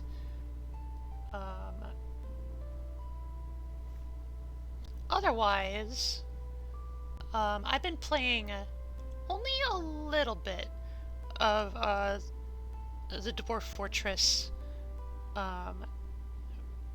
Rabbit Abbey, or Rabbit Fortress, just a little bit, because I knew ahead of time that whenever you abandon a fortress for whatever reason, all of your inventory, all of your stocks and items and stuff and shit, they just get scattered inexplicably all over the map. Pretty much anywhere, any open area. And so my hope was by playing just a little bit of it offline, I would you know, have the dwarves spend time to kind of clean up the place a little bit. But there's just so much shit. It's like, I'm not gonna bother. But that is to say, Dwarf Fort is definitely ready to continue being streamed. Yep, yep. Alright. Jack 3, the Jackening. This time it's personal. The movie, the novel, the game, the audio drama.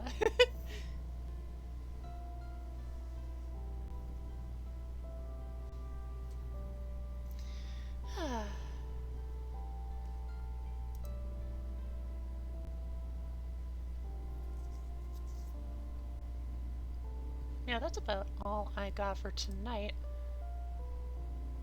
Can't wait to finish off the rest of these chips. I can't believe I didn't eat all of them through the stream. Well, then again, I was too busy reading aloud. I was too busy telling y'all stories through fictional articles.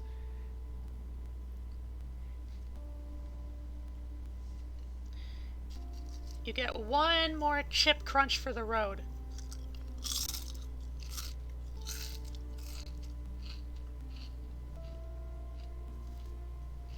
Crunch. Chippies. We love them.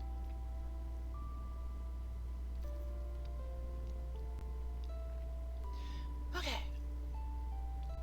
Yep, that's basically the plan for next week. I forgot to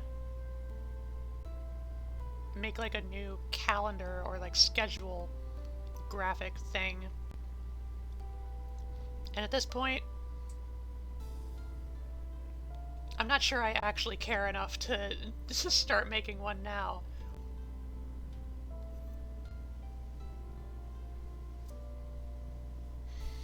Okay.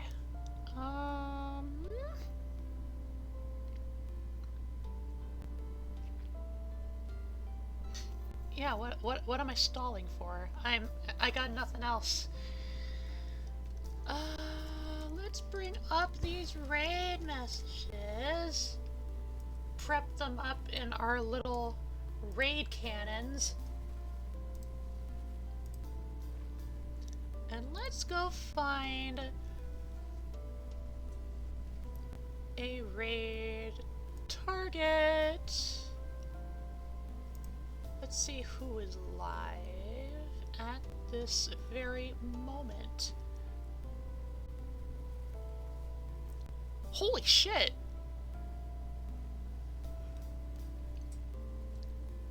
Oh, I suppose that makes sense. Clover is live and doing a collab stream, and just apparently there's 810 viewers in their stream, but they probably came along with the people that they're collabing with. In which case, you know, Clover definitely has popular friends. Because Clover is popular. Because Clover is excellent. And very good.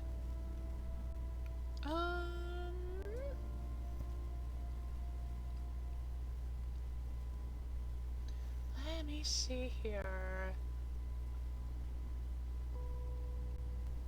Ooh. How about we raid fellow frog. A fellow froggy. King Frog Eyes. I think he actually stopped by here at one point.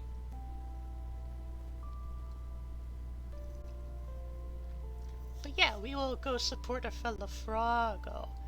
King Frog Eyes playing One-Armed Robber. Never heard of it. Alright, Lily Pals. I will see you next week. Monday, Thursday, or Friday, or maybe all of the days. I know I love having you all around to hang out and chat with while I play games and entertain ya. Always an excellent time.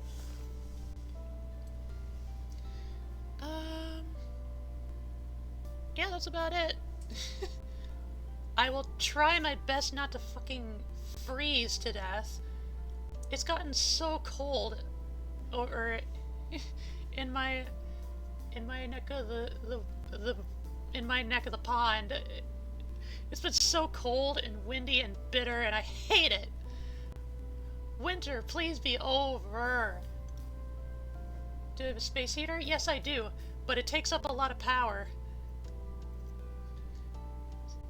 So I can't keep it on forever. Anyway, I'll see you all next time, Lily Pals. I believe in you and all of your lovely pursuits. Happy time zone. Oh yes with me!